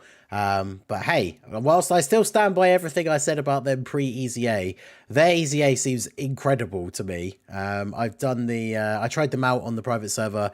I think my showcase for them has actually gone up at some point while we've been doing the episode, but they seem really, really good. Goresh, have you seen I know these were... They did tweet these ones, didn't they? Yeah, because this was the one. Yeah. It was an unusual time slot, because I was not expecting to wake up and see the tweet having come out when it did, because it was quite a few hours before JP normally tweets out EZA information. So, so what were your thoughts? I don't know if you want to give a bit of an insight. What were your thoughts on them in the lead up to their EZA? And then obviously, what are your thoughts on them now that their EZA is coming and now you've seen the details? Yeah, so I just looked at them right before we started streaming here.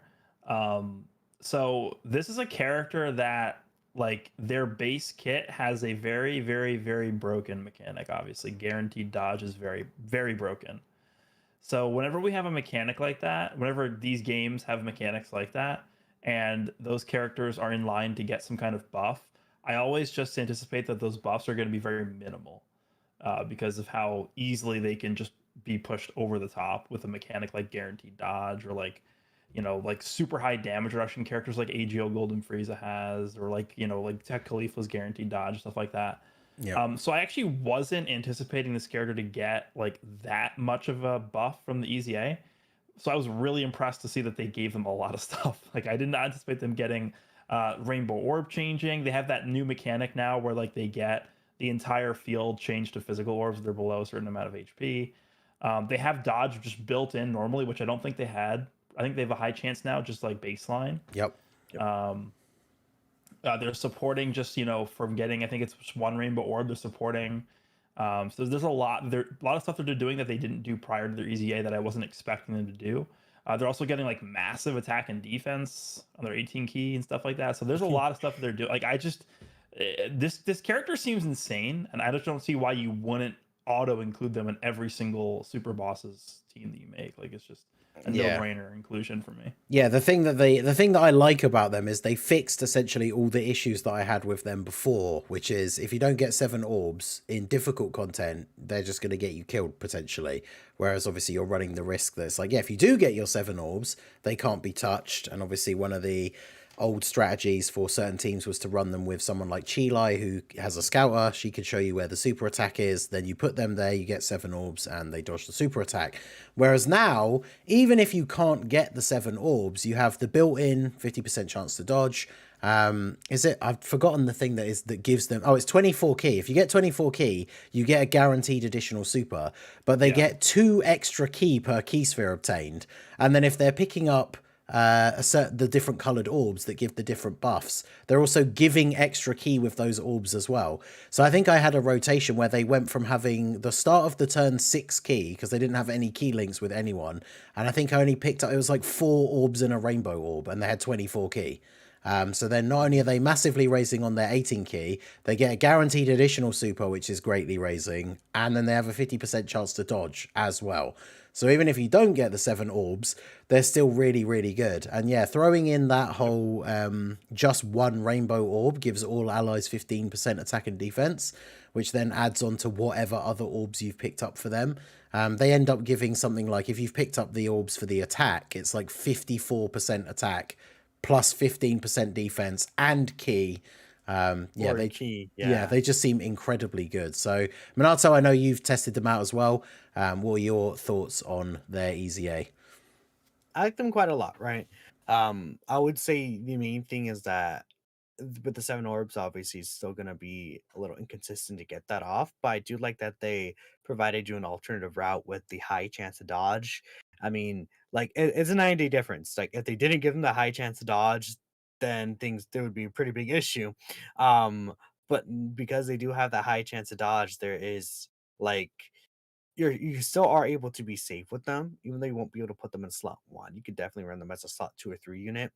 They'll be able to easily tank normal attacks and have a high chance to just dodge any super attack, which is really, really cool for a support type character, right? I like them a lot. And then on that turn where they change the entire Keysphere field, they just nuke the enemy, obviously, right? Because they get 40% attacking defense per physical Keysphere obtained, which is crazy. The only thing is that on that turn, they don't actually support the team because they're not grabbing any of the other orbs, like no rainbow Keyspheres or anything like that. But they just they do like a 30 to 40 mil attack stat, and then they do an additional, which is just crazy. They still do have orb changing under 60% HP as well, where they could change a random type of Keysphere to physical, which could be interesting too, right? The one thing I am a little disappointed in is actually the damage reduction, because on paper, how you would read it is obviously when you're at 24 key, you get the additional super, then the 10% reduction. But because of how the game works, it doesn't register that you're at 24 key until you actually attack. So if you're using this character like in slot 3, then that 10% damage reduction doesn't do anything. I see. Because it's actually activated when they attack. Well, it'll give them 10% reduction. I guess, right? Because it gives it to the allies as well, right? But obviously, again, Yeah. only when it procs. But So, I mean, if you get the 7 keysters with them and you're able to put them in slot 1, then they're giving the rest of the rotation 10% reduction for movie bosses or super bosses, right? Which is very helpful, but again, like I was saying, that team doesn't really have like a villain Rainbow Orb Changer. You could throw Gogeta Blue around and he could be providing the orb changing, but like you're not gonna run them as a rotation, and you're not always gonna have Gogeta Yeah. Blue there. So it's like trying to have him like in slot 1 at all times, so how you're building your team. It's probably just gonna be better to build this guy as a floating character anyways, just because you're not always gonna get the guaranteed dodge on that team. Which is why I'm hoping, like, again, part 2 Cell Max make him busted in a Rainbow Orb Changer. And then that could help enable this guy a lot on that Broly kind of setup. Especially if Cell Max ends up being a 200% movie bosses leader, like how Gogeta was the 200% movie heroes. And then you have 2 Cell Maxes that are orb changing. Then you have this Broly trio, which could work really, really well. And one last thing I do want to say is that actually I think that a better setup for them specifically in making them look good is actually probably the Power of Wishes team. I'm not sure if you guys like most people may not realize, but they actually share 4 links with a Bulma, LR Bulma, and Orange Piccolo. Yep. She's a Rainbow Orb Changer, so what you could do is you could run him and Bulma together, get the 7 orbs because she's a Rainbow Orb Changer. He's supporting, she's supporting, and that could actually be a decent rotation on the Power of Wishes team because I mean you're just invincible, right? So yeah, because that was one of the things I noticed, of course, is their support is just all allies. So it doesn't have to be extreme, doesn't have to be movie bosses. Obviously, that last part, they give damage reduction to only movie bosses or super bosses, but that's just like a sort of nice little cherry on top. But yeah, the fact they support all allies, so they can be run on teams with super class units and other categories and stuff like that. So yeah, definitely very, very good. Theo, any other thoughts on these guys that we haven't mentioned? I'll throw the next one over to you first if there's not much else you want to add. But sure, not really. I mean, everything was basically talked about. Honestly, I'm just like I'm not surprised from the perspective of like obviously it's Dragon Ball Super Broly like for celebration right now. Yep. But I am kind of surprised that they gave these guys an EZA. Like it's weird to say early because obviously like they've been out for quite a long time. But I swear like it was seemingly kind of out of nowhere. I swear like everybody just rediscovered how good they were one day and then decided to put them in like top 10 all of a sudden. But kind of rightfully so, because obviously they're pretty insane. So I completely agree. I don't remember who said it. I'm sorry about that. I think it might have been Goresh actually, but just like how much they gave them is crazy. Like I did not really expect them to get that much of a buff, but holy cow, dude. They really gave these guys a lot more. So yeah, that's basically it from me. Yeah, definitely very strong. I mean, that's the thing. People just started using them a lot because obviously with some of the orb changes that we actually have running around, I think people have mentioned like the rotation with them with Bulma before. Obviously, any unit, as long as you can get a build where you can sort of consistently get 7 orbs with them, then obviously any event that doesn't cancel dodge, you just have a unit on your rotation that is invincible. So obviously can be very useful for difficult content. So yeah, invincible plus supporting plus orb changing plus all this stuff. Yeah, exactly. Yeah, very, very good. When it works, right? So they can definitely be very good. And like I say, regardless of what I thought about them pre-EZA, their EZA is definitely very, very good. They are a fantastic unit now with the EZA. Very exciting. And it's kind of funny because we'll talk about the other 2 units now as well. I mean, I'm sure many people would have thought the same thing. It's not, it's not rocket surgery over here, but when thinking about who would EZA with this part of the celebration, you've got this guy and the next unit we're going to talk about were the only units that released during the 5th anniversary that did not have an EZA yet, right? Because obviously they gave in LR Goku Black and the Trunks and Mai an EZA during the worldwide celebration.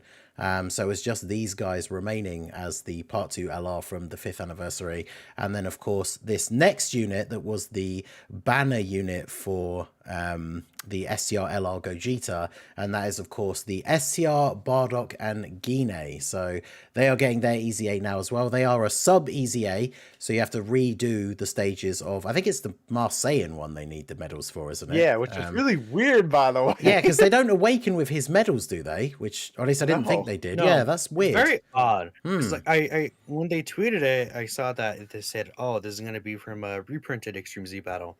I'm like, oh, it's not like their own one, right? And then they don't like, because obviously they came out with Tech Vegito Blue, and they haven't an LR, ever. Yeah, because they did that with the AGL Trunks and Mai got their own event with Future Gohan, because obviously they didn't get the same. They got medals from an LR, which is something they'd not really done before. Yeah, right. But yeah, so these guys used the Mask Saiyan Easy A medals, which is a bit strange. I mean, it is Bardock, but it's still a bit of a strange choice.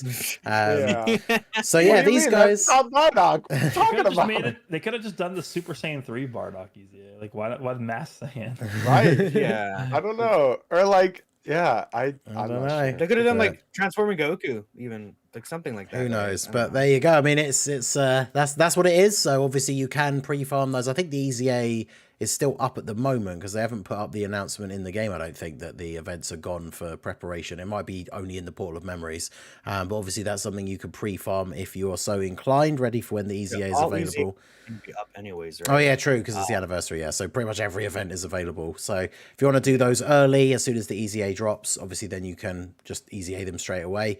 Now this is a unit that obviously I wanted to be really good. I'm a big Bardock fan. I know you are as well, Theo. So like I said, we'll throw it over to you to start us off. Yeah, I tested them out. I thought they were pretty good. I spoke about it with Minato earlier before the episode. I definitely got a bit confused about some of their calcs. Are definitely a little bit better than I thought they were, which is good. But yeah, Theo, what are your thoughts on Bardock and Ningen with their Easy A? Yeah, I mean, generally speaking, this was a unit that I definitely wanted to be good because, just like you mentioned, I am definitely a Bardock fan as well. This is also the only card that like features. I mean, I don't know what else they would give her really, but obviously this is the only other card that features Ningen really. Yeah, true. So very cool, obviously, to have a good card of them both. I mean, I think overall they seem really good. Unfortunately, obviously, haven't really gotten a chance to use them on like the private server, to watch a showcase or nothing like that. But I mean, overall, to me, they seem really good. That's interesting that you were mentioning that their calcs are actually higher, than it actually seems. I guess the only thing that is kind of unfortunate about them, which is something that they sort of like carry over, right? Is that I mean, I guess it's just because it's supposed to be theatrics, but of course the fact that some of their stuff is locked behind facing a specific enemy. But I feel like they still do enough even without like facing an enemy that would obviously be able to. I mean, basically, it's Frieza, right? Yeah, it's like movie bosses or Frieza specifically. Yeah. But fortunately, it's mostly only attack stuff that's locked behind that, right? So attack and crit chance, which is not the worst thing in the world for them to not have in other events. The thing that I'd miscalculated is someone showed an example turn, but it wasn't the one that I meant. They need to have a bond of parent and child ally on rotation to get a certain amount of their extra stats. But the thing that I completely forgot about when just in the middle of the sort of showcase trying to add up quickly in my head what their defense would be post super, because is it greatly raised on super? They also massively raised. They also have the 22% attack and defense for all allies for 2 turns as part of their super attack effect, which is obviously very, very good as well, because it's not just helping out the rotation that they're on. If you have them as a 3rd slot floater, you're buffing the next turn as well. So their defense, I think their raw defense can fairly easily go over 1 million, which I had miscalculated and thought it was a bit lower than that, which for raw defense is very, very good. I would still say my only gripe with them is they don't have any other defensive tech, because we're kind of at a point now where against big bosses, it sounds crazy to say, we've said it before, like if you think about Dokkan a couple of years ago, but like just having 1 million defense isn't good enough for like some of these bosses. Crazy. But only when it comes to supers. And as I've said many times before, right, if you're a unit that's on the team to fill a role where you're like you're providing a massive amount of support, you would kind of expect that unit potentially gets killed by a super, but they are going to be tanking, but like basically all the normal attacks in the game. So Goresh, given what you've seen from them so far, obviously they didn't tweet their details. I know you've had a look at them before the episode here. Yeah. Oh, did they do it now? Okay, nice. Yeah. So yeah, what are your... when they like first came out, before the data download. Oh, okay. So yeah, so Goresh, what are your thoughts on Bardock and Ningen? Yeah, so the thing I'm most impressed with is definitely the super attack effect. It's literally just like a slightly worse version of the 17 and 18 that we just got on global. Their unit super. Yeah. It's the same thing. It's a massive raise of attack and defense for 1 turn, and then it's a 2-turn attack and defensive buff. But obviously it's not as much. I think the 17 18 is 35%, and then this one is only 22.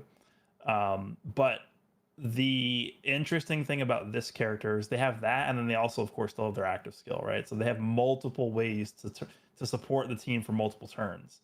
So it's interesting. I think they actually could be pretty good. And the fact that they have the 100, I think it's another 122% multiplicative attack and defensive buff on super when there's, I think it's a bond of parent and child category ally on the same turn. Yep. Which is just like every Goku in the game, right? Yeah. It's like Goku's Gohan's, a whole bunch of other characters that they're going to be on teams with. So yeah. Yeah, really easy to get that. So I think they seem pretty decent, and they're just a good character to include because they're so easy to use with the support. So I like them. Yeah, exactly. And that's the thing, as we said, not only is the restriction for movie bosses or Frieza not a huge detriment because it's only nerfing their attack, which they're not necessarily on the team to do. It is good timing as well, obviously, with the fact that we just literally got a red zone stage where you fight Frieza. I tested them out in that stage, and yeah, as long as they're not getting supered by the the AGL phase, because of course type disadvantage, as long as they're not getting supered by him or getting hit by his countdown super, then they work perfectly well in that event. And yeah, the amount of support that they're able to give is very, very strong. Minato, I know you tested them out as well. So yeah, you did calc their defense and stuff correctly. So what are your thoughts on these guys and how well they will fare in some of this other content, especially including non-movie boss or Frieza events? I mean, I think they're low-key just kind of cracked. Something that, like you can consider is them getting a double super. If they get an additional super attack, their defense is getting close to 2 million, and then they're giving all allies 44% attack and defense for 2 turns. Because unlike the 17 and 18, if they additional, they don't get the unit super twice. But if these guys additional, they give 44% attack and defense, which is basically... That's crazy. It's basically giving every single one of the characters that are getting that buff, pretty much just giving them a greatly raised defense on their super attack effects, like another 50% there, which should tell you how powerful that ability could be. They have a heal in their back pockets. They, again, like I said, their raw defense can go over 1 million pretty easily. That can even get up to 2 million if they double super. Something like with additionals, they could be just stupid. The active skill, like I think Goresh didn't bring up the active skill for the 22% attack. That's also multiplicative, so that's for 2 turns, and it just these guys can look pretty insane. And the restrictions are so easy to get. Personally, I don't even care about the last 2 restrictions against movie bosses or Frieza, because it's like, in my mind, these characters are like just a floating support character. So I don't really care what damage they're doing necessarily. I mean, it's cool that they could do more damage against those certain bosses, but the thing in my mind is them being able to get the that multi-turn support with them. And I think like building these guys, if you can get them like 20 additional and they like double super pretty consistently, it could be nasty. These guys actually remind me closer to the AGO Pan, the 60% support, because she also raises the, I think it's 25% attacking defense or 30% for 2 turns, right? And if she gets an additional, that could double stack. So it's like this character has really, really high potential to make your team just way better.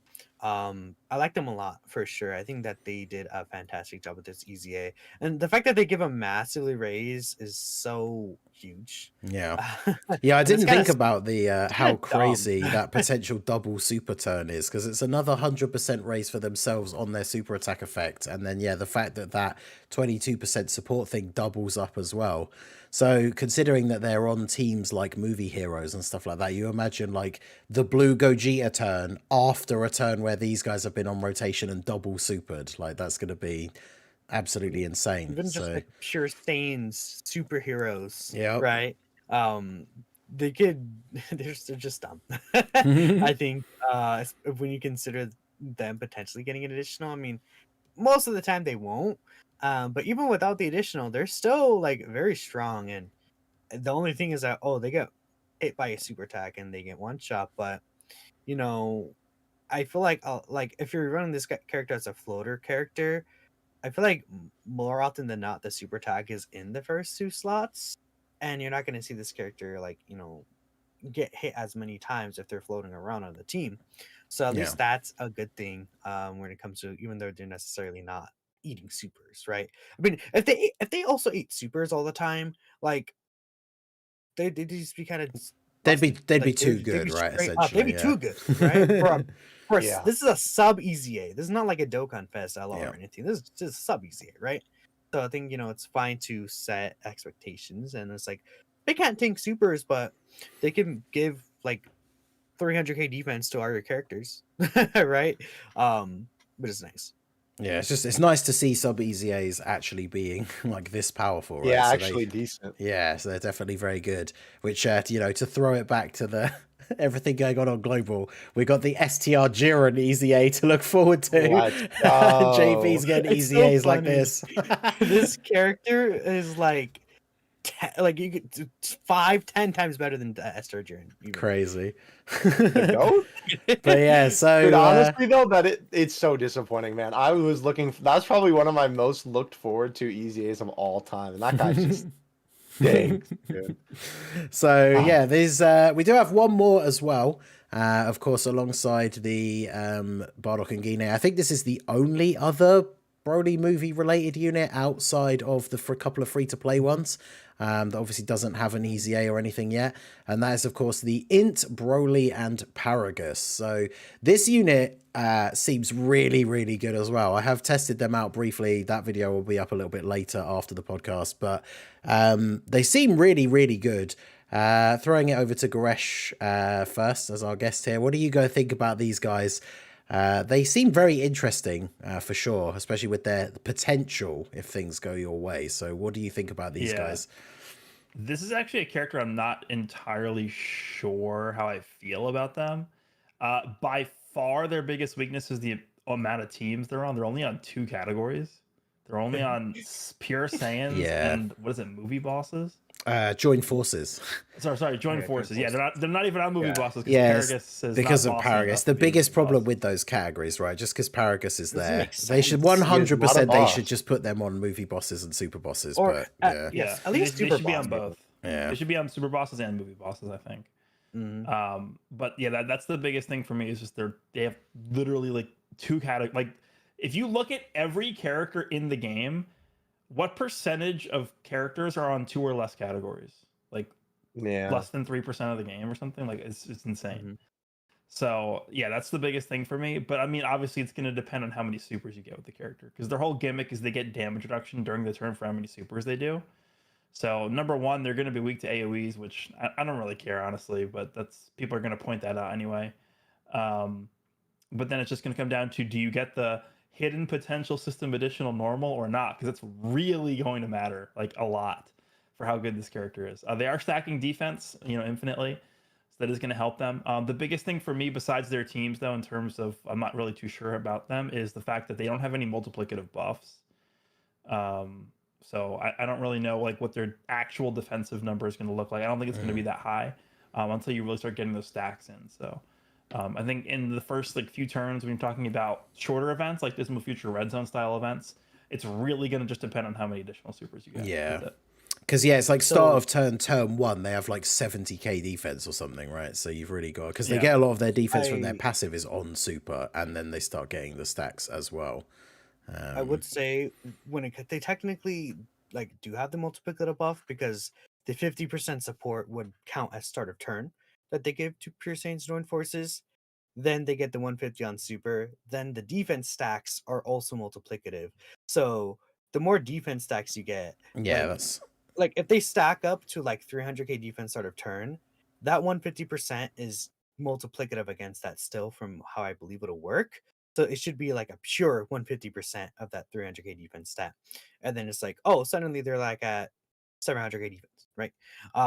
With the reduction. So it just depends on how many stacks you get, but that's how the math That's would going to work be the out. main thing for them. And I think the one thing I would say, like after testing them out a little bit, the one major complaint I have with their design is obviously they have they've got multiple instances of it. Like if you're fighting a Pure Saiyan or a superhero's enemy, which I think is good with some of the new content that we're potentially going to be getting, but they have the ability so that it's high chance to perform a super, not the preferable launches an additional attack that has a high chance to become a super, because even during the showcase run that I did, there are turns where they just do one super attack and then that's it, because unfortunately with the way that ability is worded and how it works is you either get an additional super or you get nothing, whereas the other style you either get an additional super or you get an additional normal, which then of course adds to that, like multiple additional normals can still give you multiple chances to then proc their hidden potential. Now, the one thing, I know Minato, you have used them as well, so I'll let you give a bit of a more detailed thing. The one thing that stands out that is really crazy about them is obviously the fact that if you are fighting a superhero or Pure Saiyan and they can get that extra super attack, if you hit that jackpot like God RNG turn and they do 4 super attacks, they actually have over 100% damage reduction. So they are just literally invincible. Wow. So I've seen someone posted a clip of using them on a team where they weren't getting the leader skill and they do 4 super attacks and then they just take double-digit damage from everything, which is pretty funny. Now, obviously, that's something that's not going to happen that often. But yeah, they're not on any 200% leads either, I don't think. Or no, they're on one, which is the AGL Metal Cooler Super Saiyans team, which is not a unit you really see get run as a leader anymore. But yeah, even doing the showcase for them on a 170 team, their defense does get up quite quickly. And then, yeah, even if you're only getting 2 supers, that's still a good, 52% damage reduction. So they definitely look like they could be pretty good. The lack of categories, I think, is the major issue. But yeah, Minato, I know you've had a bit more experience with them as well. So what are your thoughts overall for them? Yeah, again, I think that they are pretty good, right? Especially once you're able to stack up the defense. Even just getting 2 supers, they're at 54% damage reduction. And again, like if we consider, let's say like 54% reduction, and then they're at like 500k defense. Like that's pretty good, actually. That's enough to eat like obviously every normal, and I think like a good chunk of supers in the game, even 50. I think it's 54% reduction, my bad, but that's nice considering that they're also a 50% support to like pure Saiyans. That's Yeah. obviously a major category. Um, and one thing I would say is that I believe how the first additional, right? How it's worded is when you do a super attack, you get the 150% attack and defense, then you get the high chance to do a super, right? So how it would work is you could get the first super attack and that doesn't proc the high chance, but then if you get the super attack when you're facing a pure Saiyans or a superhero enemy, that can also potentially proc the first super. It won't proc it twice, right? But if it didn't proc the first time, if you get an additional super attack, it could still proc the first additional that's listed when performing a super. I don't know if I explained that correctly, but that means that It you can should. get multiple chances for it to work. I think it should work off of a hidden potential too, right? Yeah, a hidden potential would work. Yeah. So, like I think a good example is Tech Vegito Blue. He has that medium chance to do an additional super attack when attacking. That it would work the same as that, where all of his additional supers would have the chance to proc that medium Right. chance. It's the same with It's that first yeah, high chance. it's Int Namek Goku. Yeah, in Namagoku as well, another example. Okay. So it could spiral where it's like even if you miss it the first time, you can still end up getting it. So that's why I think if you see a situation where you get 3 super attacks, like you get the pure Saiyan one slash movie hero or pure Saiyan slash superhero, and then the hidden potential, you're pretty likely to also get the 4th one anyways, compared to if it was just like a baseline one. So that's good. Yeah, so they definitely seem very, very good potentially. It's kind of what I said earlier about like the pre-Easy A Brody trio is there's definitely a lot of RNG involved for them. Obviously, if you're getting the worst luck possible, They're not going to look as good because obviously one super, they only get one stack. They get 26% damage reduction, which is okay if you're a bit further into the fight. But obviously if that's, you get that a couple of times early on, as Goresh mentioned, especially in some of this content like the Dismal Future Red Zone that's very hard right from turn 1, then obviously they're not going to look as good. So yeah, there's a bit of RNG involved, but I would say, like, when I read their kit, the one fight that I thought about them being in is that Blue Falcon Goku fight I talked about earlier. Because they lower attack, right? So if they get like 4 super attacks, they lower his attack 4 times, and then they get like the invincibility right after they super. yeah. They can be really good for that fight, which is cool. It's really interesting. But yeah, that's the last thing I wanted to point out about them. Yeah, definitely very good. I think, like we said, we've all kind of touched on it. The very big issue with them is the lack of categories, which is a bit unfortunate. Right, they're only on 2 teams. They're supporting those 2 teams, so obviously they're very good on the teams that they're on. It's just a shame that it is only 2 super bosses, especially when they revisit some of these old characters. It would have been a good time. I know we mention it almost every time these units come up, whether it's the minions or whether it's another character being involved in the card. A lot of these cards really should just be added to those bosses categories, because their super class, like, you know, opposites just feature everyone. It's like everyone in the movie who's a superclass character gets to be on Movie Heroes, but only the very specific, like, final boss character gets to be on the bosses category, which doesn't help out units like this, because if they were on movie bosses and super bosses, you know, not only does that just give them more options anyway, but they'd be on the new Broly's 200% leader skill, whereas I think they're not actually on his lead at all, are they? Because, yeah, they're not super bosses, they're not transformation boosts, they're not full power. Where do you run the character? Yeah. Like, when I did my showcase for them, I used them on, like, I used them on the Turles Pure Saiyans team, right? Because, obviously, Turles going into the superclass content, having them as a Pure Saiyan support, they share, I think, like, 4 or 5 links with Turles as well. But yeah, otherwise, it's kind of fun though. Like, that event, I will say, it was doing the God Goku stage again, right? Which is a bit longer, gives you some chance to build up. I was using double Turles leads with these guys there for the support, but it means you can also throw on units like God Goku, the tech one, because obviously against the Pure Saiyan boss, he's a super good tank that can be in slot 1. I think I put like the GT duo on there as well, and then it was just a couple of other like Broly units. So it was kind of a nice, weird, extreme super mix of Pure Saiyans. And obviously they're getting the Turles support buff because we're fighting a Goku family enemy. So it's interesting to be able to use them on those kind of teams. But yeah, they're not on like the big feature teams of the anniversary, which is a little bit unfortunate. Definitely be very nice to run them on Broly's team. But there you go. So very, very strong Easy A's. Definitely continuing the trend, I guess we would say, for the anniversary, being off to a good start here with these unit designs. We've had 3 new units for part 1 in terms of the units available on the banners. 3 new units, because we won't count the free-to-play ones till we've seen their final, you know, what they finally will become. So these 3 new Easy A's as well. So 6 new units, 6 very strong and well-designed units, I think we can agree. So definitely very, very good. So the anniversary off to a great start. Yeah, very good all around. Is there anything you guys want to add about any of the units in particular? Maybe one we skipped over that you didn't get something you wanted to mention, and then obviously we can move on to the spicy segment. So anything else anyone wants to add in? Nothing about the units in particular, but just shout out to the fact that they're going back to the Carnival Dokkan format. Yeah, I was gonna mention that. I completely forgot, because I did want to ask your thoughts, because we talked about it on the last episode, because obviously they had announced that was the format before we knew all of the details. So yeah, I'm assuming then by that you're definitely in favor of the Dokkan Fest X Carnival format. Any particular reasons or anything like that, if you want to share with us and the viewers? Because last year's part 2 sucked. Well, there you go. Fair enough. Yeah, I think I really enjoy, like, I know some people say that it's like, oh, only the whales liked it because they can spend loads on both parts and all that kind of stuff. But I really enjoyed when they debuted the format for Worldwide. This is what we talked about last time. I think the main reason a lot of people didn't like it is because they added a new coin, which just made like a new thing you had to kind of start collecting. And obviously the general consensus was that the part 2 units for the Worldwide Celebration weren't as good as the part 1 units, which then meant we were still essentially getting the same thing where the 2 better units were in part 1.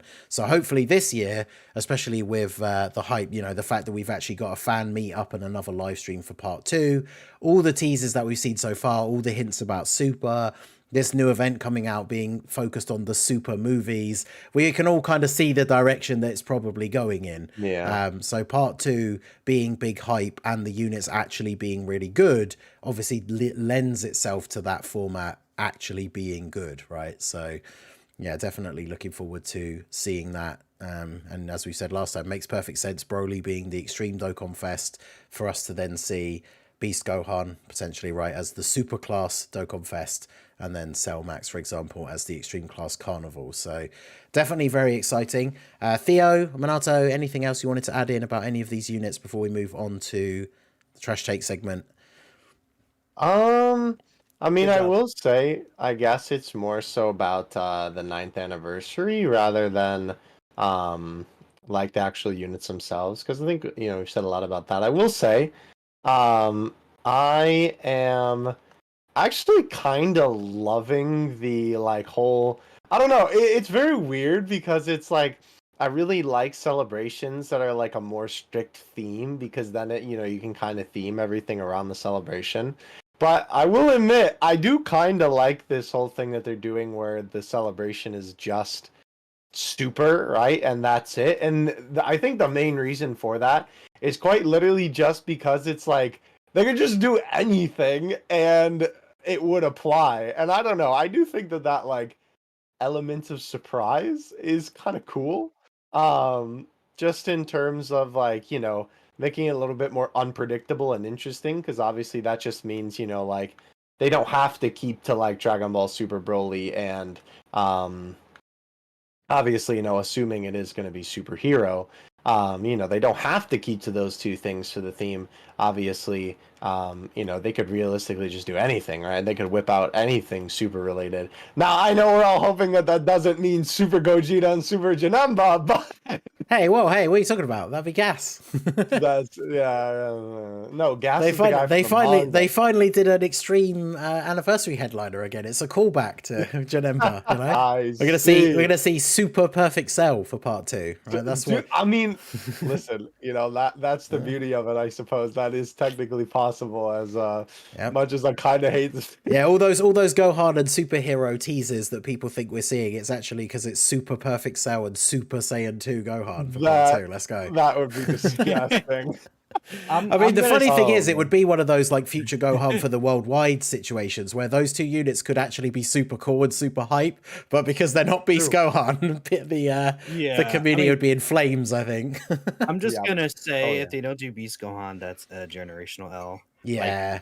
I think telling I my agree with that, grandkids in like 50 years, like they dropped the So ball. that is actually an interesting question then to just put to Goresh here before we go into the last segment here. Well, the second to last segment before all the shout outs and stuff. I know Truth mentioned it in a tweet, like Dokkan obviously are very aware, or at least they should be at this point, right? That they are, you know, the meme, it's the only Dragon Ball game without a playable Beast Gohan.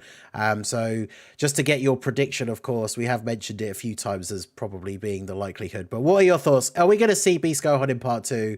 Do you think it's time? What would you think if they didn't do it? Like, what are your thoughts on part 2 for Beast Gohan? I think it has to be him. Because if it's not him, then they would have released him at a different point in time already. Yeah. It seems strange to wait so long at this point, right? Because a lot of people were joking about, you know, New Year Dual Dokkan Fest for the year before was Gohan and Piccolo. What if it was them again? And obviously it wasn't. I mean, dude, the only thing I could possibly think of if it's not him is they, for some reason, are specifically waiting until the 10th anniversary to release one. But Yeah. there's no way. that'd be There's no crazy. way. That's way too long. Yeah, so it's one of those things. I know not everybody is like down with Beast Gohan as a fight. I know obviously our boy Theo over here, big fan. Yes, I like sir. it. I know a lot of people don't like Beast Gohan, or aren't super hyped about Beast Gohan. But the fact remains that anytime some of these big new stuff comes out, especially from new movies, it's always hype. I mean, we saw the reaction from the community in general when they showed the teaser for physical Ultimate Gohan, and obviously we all assumed it was going to be an actual like playable Beast Gohan unit, and the disappointment that followed when it wasn't. It just seems very, very strange for them to have come this far and still not released a Beast Gohan. And with everything we've seen, all the hints and everything, I mean, the stage is set, but it's one of those things, what the community's like. It certainly, to play like devil's advocate just for a moment, it will be interesting to see Twitter the day after if part 2's announced and it's not Beast Gohan. That's gonna be so funny. Look, that's just an easy just like they dropped the ball again. There's a video just like Dokkan L Part 2 or something. But yeah, so hopefully the boys coming for part 2. I know everyone was joking about it because obviously that crazy excited hype man that they had on the stage with Amatsu, he did do the special beam cannon pose at the end of the presentation. So is that a hint, or is it just crazy guy being crazy? Who knows? We will see. And of course, once that news has come out in any way, shape, or form, we'll obviously be talking about it on the next episode, so stay tuned for that. So we are going to go ahead and move into what we like to call everybody's favorite segment of the podcast, where we take in your spicy hot takes. We post a tweet usually every Wednesday over on the Twitter side, so make sure you are following us on the Slot One Super Podcast Twitter account, where we take in your hot takes. They don't necessarily have to be from you, they could be ones that you've seen, and yeah, we go over them on the show. So we actually have 2 for you today, since we're doing an anniversary special. We'd picked out one earlier, and then as we were setting up, Goresh picked out a second one. So we do have 2 to discuss today. So we are going to go ahead and jump over to take a look at the first one here. And this one comes to us from our boy, longtime viewer of the show. We had a nice discussion before the episode due to confusion between myself, Minato, and Theo on how you pronounce our boy's name, despite interacting with him on Twitter for potentially years at this point. I was right the whole time. Unfortunately, yes, Minato was right this whole time. So this one comes to us from our boy Zed. Not Zed, it is Zed apparently. So our boy Zed, he says, until we get fights where they can actually pop off, parentheses, never, Orange Piccolo is still better than both the anniversary headliners. You transform when the boss is already dead because the content is just too short. So I did send him a message to see if we could get a little bit of extra clarification. So he did send me back this little bit here to add on for some extra context. So he says, Orange Piccolo, I feel like is still the stronger unit in base, based on the fact he's a slot 1 unit that also gives key support, just makes him more valuable. Turn 3, he can transform and make sure you are safe for a rotation, because obviously the giant form with the super attack cancelling, and then if you're running double Piccolo leads, you could potentially do that on the next turn as well. While Broly and Gogeta are undeniably stronger when transformed, they rarely get to spread their wings and actually take advantage of their explosive power, let alone Gogeta's torn due to fights ending too fast. So, obviously what I do is we normally put up a poll in the chat. So if you're somebody who is listening to this on Spotify or just watching back the VOD afterwards, if you want to make it out to one of these episodes when they are live, you can have a bit of interaction during this segment. I'll put the poll in the chat in a little bit once we've started to explain, because I know sometimes people do change their mind based on some of the points that we will make. But since we do have a guest, we will throw it over to Goresh to start us off. So in terms of this take, what are your thoughts? Is it W? Is it an L? What do you think on our boys' take here? Piccolo better than both the anniversary headliners? So I am not really somebody that likes to rank just like in a vacuum sort of way, where it's just like character A is better than character B, bing, bang, boom, moving on. Like, I think there's just too many variables now that exist in the game to really black and white rank these characters across, just the same spectrum. And it goes back to the discussion we had earlier with these events being different than each other now. Like we have longer events now, we have shorter events. Some characters are going to be better in different kinds of events. I think Orange Piccolo is going to be better in certain events than than the 9th anniversary characters for sure. But there's definitely a lot of fights at the 9th anniversary units are going to be better, I think, than Piccolo is. So I don't know if it's correct to say that he's straight up a better character. But there's certain places where he will have more value than the 9th anniversary characters. But then the same is true for the other way around as well. So I guess with that being said, I would disagree with the claim that Orange Piccolo is better. So I would disagree. Yeah.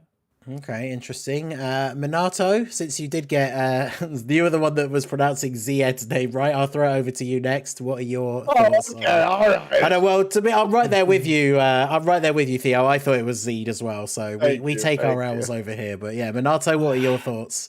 I can just say I'm always factually correct 100% of the time, of course, right? Okay, but Minato, the segment is called Trash Takes, but that's for the viewers to give, not you. So my bad.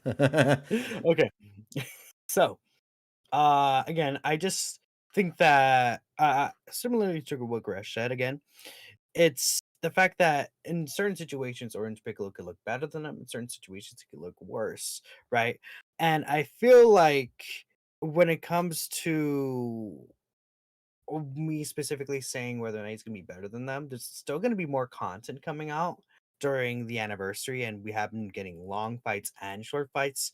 I was actually talking with Ziet about this, and I brought up, oh, there's the Golden Frieza fight they brought up that they're able to transform Gogeta and Broly, and that's a pretty hard stage. And then I don't know, Ziet was like, that's not a hard fight. I'm like, okay. But it's a thing where me personally, if I was going to rank the characters, I do like how the 8th anniversary characters are overall, because I just think that you could just kind of throw them on any team and then they're always going to perform at their peak performance, I feel. And especially because they have way more partners. Orange Piccolo, for him to be at his best performance, he wants to be on specifically the superheroes team. But then again, you can get to semantics where it's like, well, that's the best team in the game, in my opinion. So why wouldn't you run that team to get guaranteed giant form third turn, right? And then it's a thing where at the end of the day, it's you could have your opinion. All 3 units are just insanely busted, right? You could get use out of Gogeta, like you could be someone that you float Gogeta off, you get him turn 4, and then he destroys Fusion Zamasu, even though it's a short content fight, right? Things like that can happen. Maybe you're someone who has lower dupe characters and content just lasts longer in general because your characters aren't like, maxed out, rainbowed, and then you're able to transform with some of these like turn 5, 6 characters and get those conditions a lot easier because your characters are lower dupe levels or not as invested as others. So that's another point that you can bring up about this. But I would say that saying that there's no fights where the characters can pop off is just not true. There are plenty of difficult fights that allow Broly and Gogeta to be used to their max abilities. I think the only issue that with Gogeta is maybe getting the target mechanic, really, because it's usually really late into the fight. And at the end of the day, like sometimes most fights don't last like into like turn 7 or something like that. But still, there are plenty of situations where they're able to look really, really powerful and pop off. So that's why I would say mostly this is like a trash take, right? Because I just completely disagree with the fact that you're saying that there's no fights they could look good in, really. So. Okay, and then Theo, over to you. What are your thoughts here? Interesting. So, first of all, I really like Orange Piccolo. Like I'm sure he's a lot of people's favorite unit in the game, but he is certainly one of my favorite units. I mean, obviously being such a big fan of superhero, of course, that's a contributing factor, but obviously he's so ridiculously busted. But I don't know, to say that like 24/765 he's better than the new units just seems kind of a little bit just overzealous, I guess. Again, like these guys have been saying, I feel like obviously, situations matter in a lot of these cases when it comes to these characters. Obviously, too, I feel like, I mean, obviously Piccolo can do like damage. Don't get me wrong, but obviously, Broly and Gogeta can still tank, depending. But I don't know. The fact that he already, tanks super well and he has the the grade 8 mechanic, quote unquote, whatever you want to call it, right? The giant mechanic. I don't know. I feel like it's kind of subjective. So to say it unconditionally, I would say is an L take, but I don't think saying that he's better than them in certain situations is a bad thing to say. So I don't know. I'm kind of 50-50 on this one. I feel like this is another classic case of the wording on this one. Yeah, that's one of the things that we always say. Sorry, go on, Goresh. I was gonna say we'll have to see what they do with the territory skills too, because that could really hurt Orange Piccolo, the giant form of Orange Piccolo, because we know that even if you have a domain active and you go into a giant form, it's gonna reactivate the enemy's territory skill. And if you're using Orange Piccolo, let's just take the Battle Spectacle God Goku stage as an example. Like if you use Orange Piccolo versus that God Goku, well, I guess that's a bad example because that's type advantage. But let's just assume that you're fighting a territory boss that's not type advantage. Like Piccolo's not fighting against an AGL character. Like Orange Piccolo is not really going to do any damage. Like we're getting to the point where Orange Piccolo's damage is not as good as it once was, right? No, funnily enough, after trying him out on a certain run earlier, I can't remember which team I was using. Was it it was when I was trying Bardock and Ningen on the superheroes team with double Orange Piccolo. He got like 3 turns of the giant form, but against even like AGL Golden Frieza, I think he did, in those 3 turns he did like 2 bars of his HP, which is like 9 attacks, which is actually more because he gets additionals and all that kind of stuff as well. So yeah, even now his damage is not particularly great. I mean, it's one of those things, the giant form itself is more so now kind of used as like a defensive gimmick, I guess, to protect you, which is really useful for Bardock and Ningen because it means they can't get supered by AGL Golden Frieza. But yes, but so here's where my argument comes into play with the fact that you can't really compare the characters, is because now all of a sudden Orange Piccolo is way more of a utility character as opposed to Gogeta and Broly, who I would consider both to be more so offensive characters. Yep. So they're both fulfilling different roles in their teams. It's hard to really compare apples to oranges. Exactly. Yeah. And I would it's say one thing you can say is like, what if they add, I mean, I assume they could add like anything with ground skills or territory skills, right? Where it's like, what if they add the effect of the territory skill is doing an AoE? So it's like Piccolo technically may not be able to cancel the AoE because I guess during the giant form it won't really matter if you have a domain up, but like what if Orange Piccolo can't cancel the AoEs with his giant form because it's part of the territory skill? Like, would that be a thing potentially, right? We'll have to see how that works. I guess that's more hypothetical, right? But plus it's one of those just know- things, whilst he's lasted a long time at like the top of the mountain, right, the king of the hill, but he's, you see in these events, like the turn where his guard runs out, some of these harder hitting bosses, like he is starting to take damage, right? When he first came out, you could get him some hits in, get him fully built up in the first like 2 turns. And then even without his guard, he still had really, really good defense against some of these hard hitting bosses. But yeah, especially against some of the int phases, he definitely is starting to take a bit more damage now. So for me, just to add in on the end here, I kind of agree with what everyone was saying. And as Theo kind of hinted at the end there, a lot of the time with these, with the trash takes, we do try and go into a bit more of a focus on the wording of the tweet itself. And obviously one of the things that I kind of pick up on here is he's saying that he's implying that we're never going to get events where they can pop off. But obviously we kind of talked about earlier in the episode when we were talking about Broly, like, the Omega event that came out last anniversary, essentially. I obviously managed to get the turn with the crazy, 35 million 18 key from full power Broly into multiple additional like 22 mil. And I mean, there was the final phase technically because he just killed in Omega in like 1 turn. It was ridiculous. But you are still at least able to see it. I suppose it's one of those things we've always talked about, with units like the Vegito Blue fusion from Worldwide and stuff. It's always disappointing when you can't see the characters or see them at their full power until the last turn of the event. But obviously the wording of the tweet implies that you kind of never get to see that. Whereas obviously there are a few events that we have available in the game where you will get to see that. So yeah, I kind of agree that there are certainly points, and as Goresh said, you know, people like to make their tier lists for content, whether it's for videos or for just on Twitter, but it's very difficult to compare units sometimes that have very different roles. I think honestly, like, it's impressive enough that Piccolo is still as high in most people's lists so long after his release. So he definitely was a fantastically designed unit. I think, you know, if I was going to make a tier list, just gun to my head right now, I probably would put Broly above Piccolo.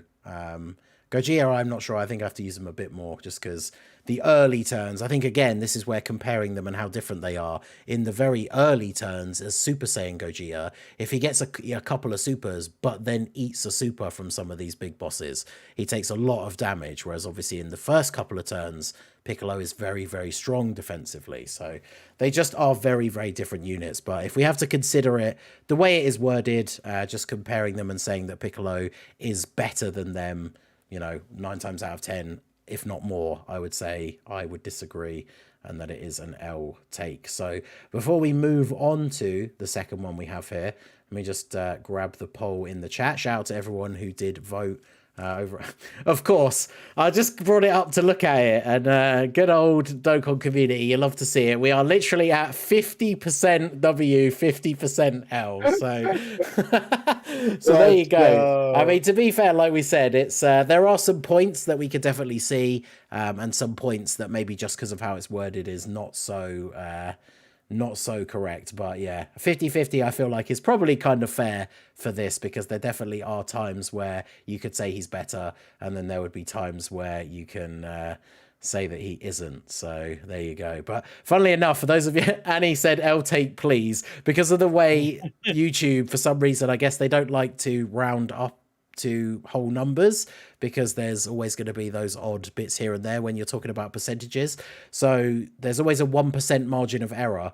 So YouTube shows the final results of the poll as 50% L, 49% W. So that means it is a certified L take according to YouTube by that 1% margin of error. But yes, it's very, very close. So again, I'm still saying L take, because saying there's fights that they can't pop off in is crazy. Yeah, exactly. So I just got to get the other one ready here. So yeah, that was the first one. But yeah, shout out to Zed. Obviously, as we say, we always appreciate people giving in the takes. I mean, they know what they're getting in for when they put them in. We do like to be fair, but yeah, here we go. This is the second one. This next one is worse by far. So Goresh picked out this one. So I'll read this one out, and then we'll go to Goresh first of all, because we could have talked about this a little bit more when we talked about Gogeta, but obviously we all kind of knew that this was coming up at the end, so we could save a bit of the discussion for this one. So the second take for the anniversary special episode is from JC Gamer 18, which says the focus target mechanic is really useless if it can't stop AoEs from targeting you, because it's skirting around the issue of how to deal with AoE attacks and how terrible they are to deal with. So unfortunately we did pick this one last minute, so we don't have any further context for this one. I don't know. I know JC, I think, is someone that I've seen be in the chat. Yeah. I think they are literally here now. So if we throw it over to Goresh, if you want to add anything into the chat that we can see for some extra context, but yeah, we can throw it over to Goresh, because you did pick this one. So yeah, hold on. Okay, are we good? Right now? Oh yeah, I think Discord's having a heart attack. Yeah, bit of a Discord stutter, but there you go. Okay, so Goresh picked it, so yeah, off you go. Yeah, so first of all,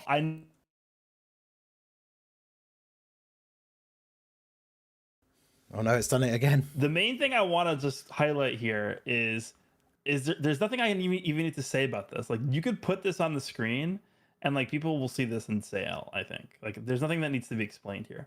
But the main thing about this is that he says that literally you could just clip this first phrase. The focus target mechanic is really useless. I mean, the answer is no. Like, it's not useless. Like, I understand the premise that like people would want it to stop AoEs, and I agree. Like, if it stopped AoEs, it would be better. But it's not useless because it doesn't stop AoEs. That's like saying, what's like a good example of this? That's like saying AGL Golden Frieza is useless because he doesn't also guard. Like it would be better if he guarded, but because he doesn't guard, that means he's useless. No, it just means he's not as good as he would have been if he had guarded.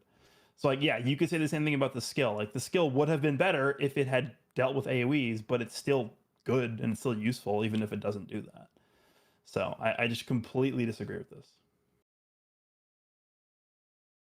There is a comment in the chat. I was just seeing it. So it says, part of the reason why I was excited for this mechanic was because I thought it would be them dealing with the issue of AoEs, because they keep releasing so many units that are bad against AoEs. Literally almost every release this year, well, obviously I'm assuming means 2023 for the most part, hates AoEs. Obviously we've seen units like the Tech Trunks, the Tournament of Power androids. There's been a lot of units releasing that don't like or don't fare well against AoEs. I don't, for context, I don't like AoEs either. I actually don't like the mechanic. I mean, it's one of those things. I mean, I think this is bad because it doesn't just like erase AoEs from the game, right? Yeah, like AoEs, it's one of those things. I don't think they, in a vacuum, like the AoE mechanic is necessarily bad, but it goes hand in hand with them releasing a bunch of units that only get their defense when they attack, and then those are like the new premium summonable units, but then they're dropping the most difficult new events are just not designed for those units to be good in, which is an awkward combination, I guess.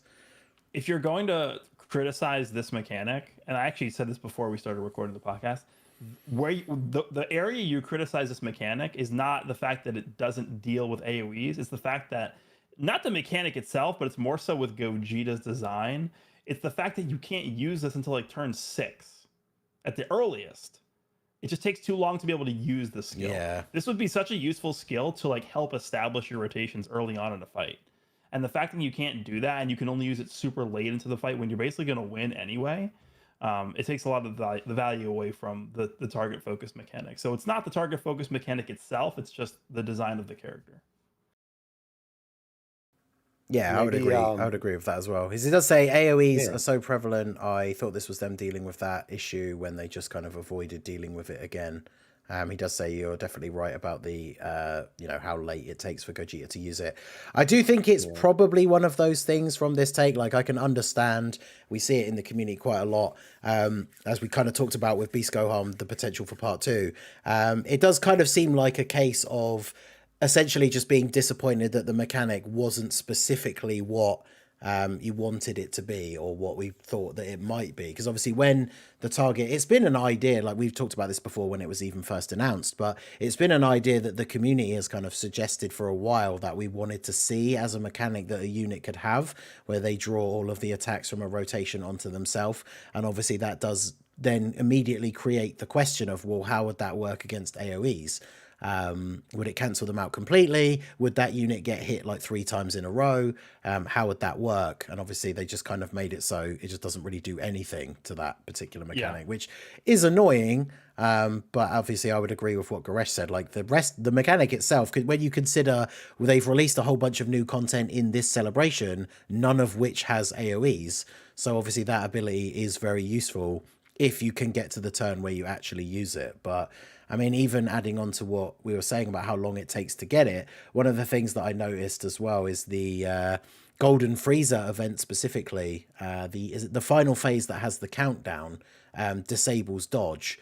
So if you're transforming with Gogeta later into that event, and then you get onto that final phase, you don't even want to use the mechanic because it will target all of the attacks onto him, type disadvantage, and he can't dodge. So you wouldn't even want to use it in that phase, like in the Frieza fight, which is a little bit disappointing. The same in the Beerus fight. He's also SDR and disables dodge. The rage form, which is like the part of the fight where you'd use it. So I think this mechanic is something that's going to depend a lot more on the individual characteristics of the character itself rather than the mechanic. So for example, if we get like a new Super Vegito in the future that has a target focus mechanic, and I mean, just based off of historically how Super Vegetos have been designed, they usually take less damage from normals, they usually counter.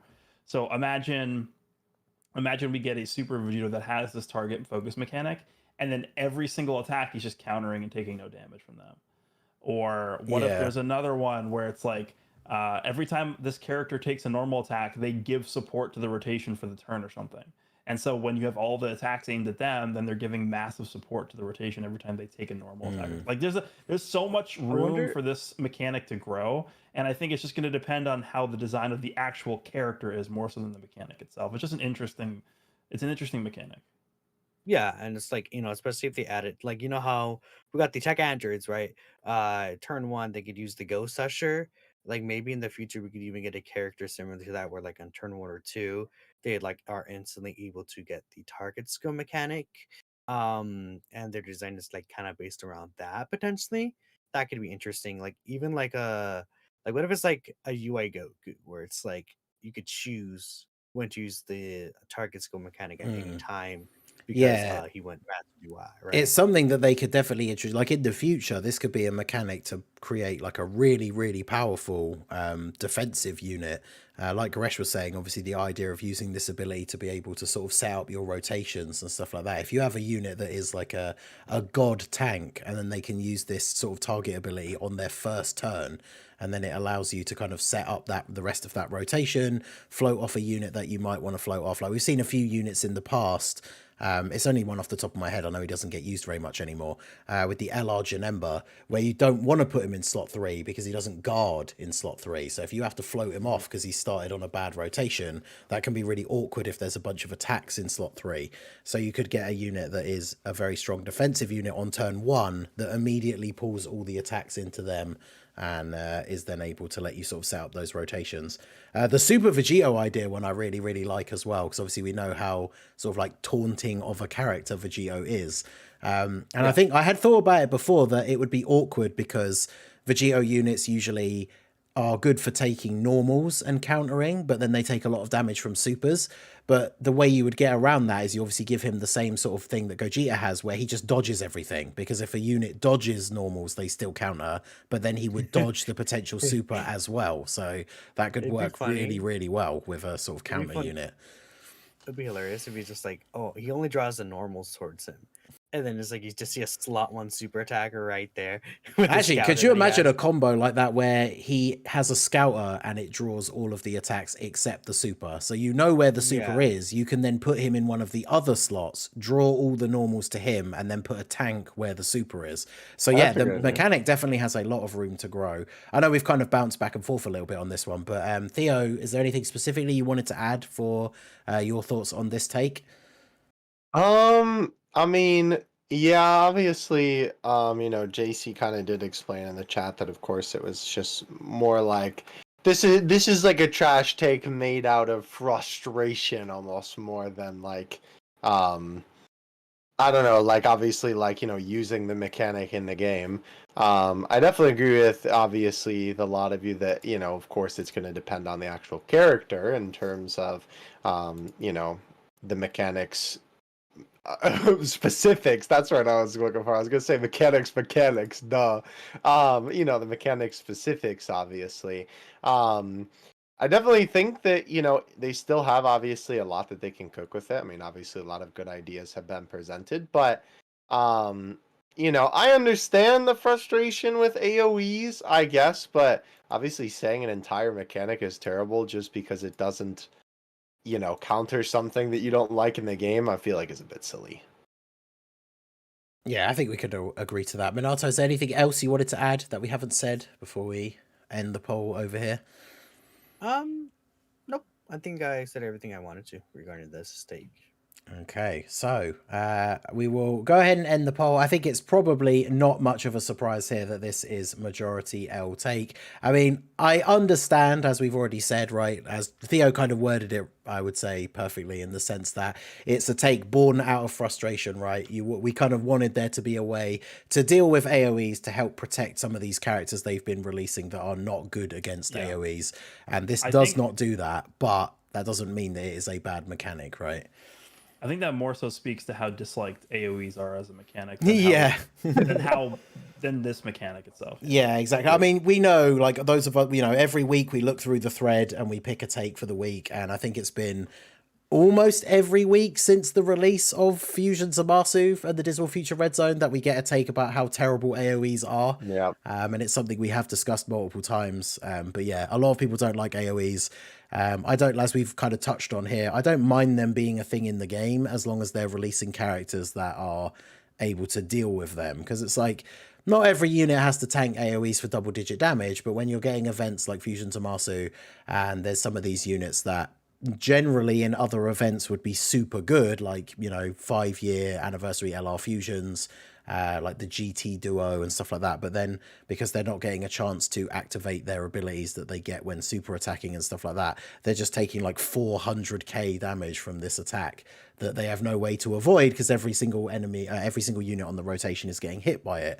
Then obviously it is a little bit frustrating, but I think there's a way they could balance them relatively well. But yeah, I think it's especially this week, it is an appropriate kind of time to vent that sort of frustration against AoEs, because JC actually just said in the chat as well, like the int androids having just released would be so much better if they just had their damage reduction and everything at the start of turn. But because they get it on super, it just means they get crushed by enemies that have AoEs. Like I tried them out against Omega earlier today for actually putting out a global video, and even against STR Omega, they're taking like 200k from his AoE, so it does not bode well for them against like Int Omega, Int Fusion Zamasu, any future like tougher bosses that have AoEs.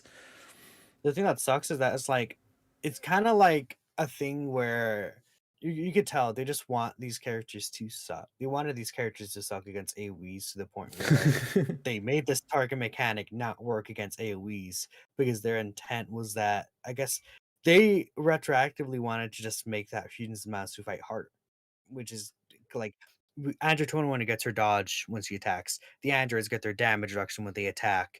And so many of these other characters that came out after Fusion Zamasu, you can look at it, they all get their defensive mechanics after they attack, which obviously is bad for AoEs, right?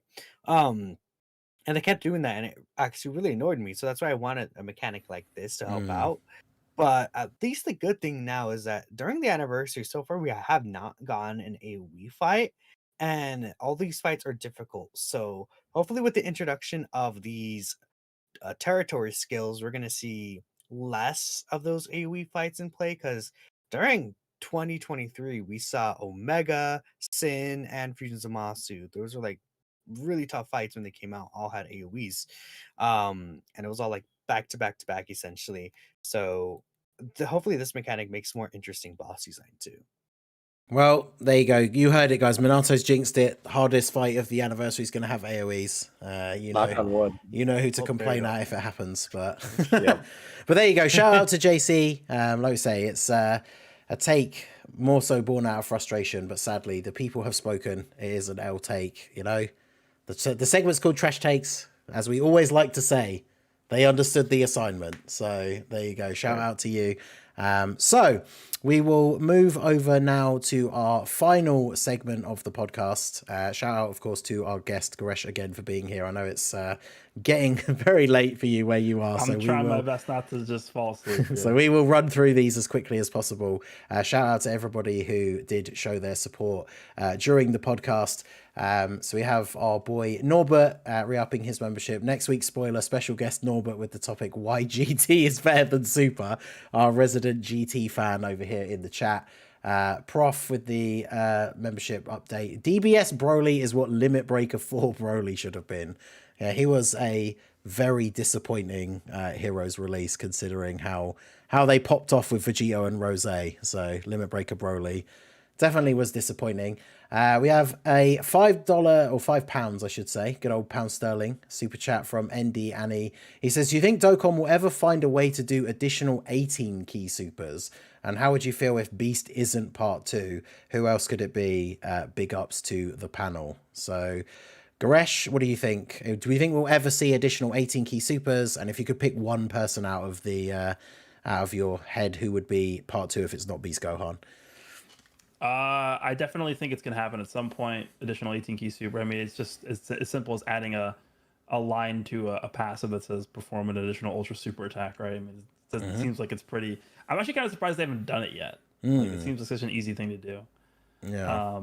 not sure what kind of back end work needs to go into that, but True. if it's not going to be Beast for part 2, I would probably imagine some kind of Vegito, Super Vegito, something like that. But Okay. I would have to imagine they're saving fusions, like Super versions of like Super Saiyan versions of the fusions for 10th anniversary. If it's not Beast Gohan, honestly, like I'm at the point where I'm just gonna say I don't care. Like it just has to be. Yeah, fair enough. Amen. I think we can all agree that additional 18 key supers is something I think we could potentially see in the future. So Theo, if it's not Beast Gohan, I know you'll be devastated. Who do you think it could be? Like dust in the wind. I really don't think it could be anybody else. Like, who would be exciting enough to fit the theme. I know we did talk about the only one that I think comes to mind just from the sake of pure irony would obviously be if it was Rosé, because everybody was convinced that Worldwide Part 2 was going to be Rosé. And obviously Rosé comes from Dragon Ball Super, so if that were to happen, that would be very ironic and also very sad for me. But there you go. Minato, if you could pick one out quickly, who would you pick if it's not going to be Beast? Honestly, I'm gonna say UI Goku. Fair I enough. want a new UI Goku personally, and a 200% tournament participants leader I think could be really like a new one. Instead Oh.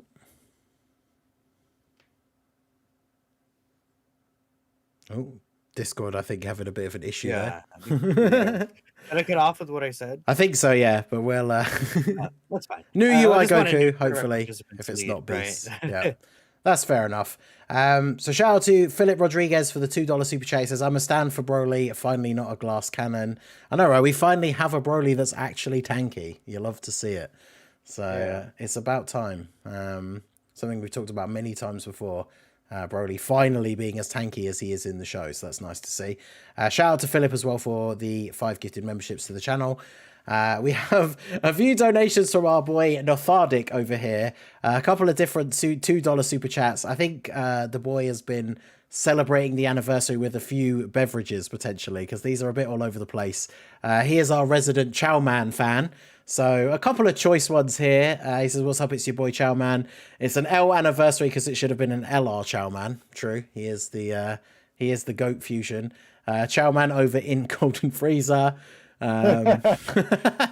So shout out to the boy. We do appreciate all the support. Definitely on a bit of a mad one this evening, but thank you for the donos and a couple of gifted memberships in there as well. Shout out to Talas for the £5 super chat. Do you think that Blue Evolution Vegeta would have the Super Saiyan link if he was a TUR? Also great episode. Hey, thanks my dude, we appreciate you. I don't know why they didn't give him the Super Saiyan link. It's a very odd exclusion, but I guess it kind of comes back to the whole like Broly's not having big bad bosses and all that kind of stuff. Doesn't like physical Kale not have Super Saiyan 2 or something like that? Yeah, I think so. Berserk Hell. Yeah, Makes no sense. Literally says Super Saiyan in her name. Yeah, it's literally Super Saiyan, God, Super Saiyan Evolution or Evolved or whatever it is, and then he doesn't have the Super Saiyan Super link. Saiyan in her name? I thought it was just Kill Berserk. I'm not sure. Maybe Is it? I might. I'm not sure actually, but yeah, good old. Yeah, it's Kill Berserk, so that's why she doesn't have the That's so weird because, like, obviously Berserk KO is obviously like the sort of if you want to just label it that, right, like the female version of Legendary Super Saiyan Broly, who has the Super Saiyan link. So yeah, very strange decision on their part. So no, he probably still wouldn't get it for Dokkan reasons, but so Drace with the $2 super chat, he says, based on part 1 Easy A's, I'm curious now about part 2 Easy A's. I think, with the fact that they've stuck sort of very closely to Broly movie related units, I think it's going to be a case, of course, we'll need to know who the units are for part 2. But then, it seems like they could be very closely tied to those units, which will be interesting if it is superhero. Because it's obviously maybe a bit too early to Easy A, any of those actual superhero units. But of course, I know a lot of people. Could you? They're just like, wait a minute, he's not potentially the best game in the best unit in the game anymore. Give him an Easy A, so now he's back to number 1 again. So we go. Yeah, so that'll be interesting to see. Obviously, we'll have to wait till we know what part 2 is. But yeah, shout out to JC Gamer, obviously, for taking part in the Trash Take segment. He gave us a $5 super chat as well. He says, I think by the time Global is heading into the anniversary, they'll be ahead of JP content-wise, and JP will be catching up through Tanabata. We did discuss that a little bit earlier. If obviously Global were to drop Tanabata early, and then kind of get us caught up by Worldwide, I guess technically we would be, well, I guess not, because they've got it in July as well. It's interesting to see how that will work out. I suppose before the anniversary starts and Tanabata starts on JP, that would technically make us ahead slightly. But I suppose the first Dokkan Fest that comes out after the anniversary still needs to come out before. And then there's going to be at least one before then as well. So I think Global will probably still be behind, but probably just not by as much, right? Like, because I think we're almost consistently 3 units behind at the moment. So even if we get to 1 or 2 units behind by the anniversary, that will at least be some good progress towards the sync. Just don't release LR Brand. Oh no! But I need to come out, bro. The first pity banner since the Intrigue Goku. How will I? Listen, I hate to say it, but like, who's gonna miss her, bro? Yeah, true. All right, so Daniel Rodriguez with the $5 super chat. Will Global get Tanabata early or JP get it later with the sync? Global has Saiyan Day, New Year celebration, Golden Week, anniversary, then Worldwide. Where does it fit? That is something that we discussed earlier. Not really sure how they're going to play that. Obviously, we'll wait and see what this Super Dokkan thing is. So shout out to Daniel Rodriguez for the $5. Talas World with another 5 here says, to add to the hot takes with the target skill discussion, imagine in the future you finally get a turn 1 target skill and you cannot protect your team. Yeah, exactly. That is the problem with this, the AoEs not being affected by this ability, because as we said, even if you get a crazy slot 1 tank that can use a target ability straight away, it's not going to help you against those AoEs. And then this is an interesting one for the panel. Sokodo with the $5. What is your favorite summon animation of all time? So obviously we've seen quite a few over the years. A couple of celebrations have had unique ones. I have to say I'm a really big fan of the Gogeta fusion one for this one. I do like the way it like plays out on the screen. It has that, not just the fusion like with the fingertips, but the actual like that nice little close up of Gogeta before the actual Kamehameha gets fired off. I think that one's really good. Goresh, favorite summon animation? I just like when they added the superhero characters flying in, like the different characters, because we didn't know what the combinations were, so it was just us trying to figure out like what the different, like what the new combinations were going to be, because it added so many different possibilities. Yeah. Minato? Yeah. I think I would agree in that superhero one, and I really like seeing like the Gohan and Piccolo together. When they did the double beam cannon one. Yep, that was cool. That was super good. Theo? Oh boy. Well, I mean, seeing as the superhero Thunder has been kind of stolen a little bit. Obviously that's a fantastic pick, right? No doubt. Am I allowed to say one that's not in the game? I mean, if it's been in the game at all, maybe, but I guess. Are you talking about, is it the Blue Ken one? It's not, it's not active in the game. I was going to say, just because of the, like, mystique and lore behind it, and, like, Goku one. Yeah, the SPK. Just because, like, I've still not seen it, right? Right, no, they put it in there and they never used it. It's for and the I next just rarity coming out soon. Right, yeah, that's for like, LLR or whatever it's gonna be. Yeah, LR squared. Exactly. LR2. Yes, sir. All right, yeah. Also, shout out to the OG. I don't know. I know we've talked about it on previous episodes of Goresh with the amount you summon. I imagine you may have got to see it at least once, but shout out to back when we had the old summon animations with the pods and everything. The Shenron animation. I think I literally saw that one time. So. I saw it once. It was for some BS character. That didn't have So yeah, shout out to the old Shenron animation and the good old Hercule on the left. So classic. And then shout out final one here for Beast Dokkan for the $2. Do you think they'll add more key past 24 at some point? I mean, for some characters, it'd be interesting because that would affect characters that have those things, like LR Rose, where it's like the more key you get, the more powerful you get. So if they added that in as a thing, that would sort of retroactively affect those other units.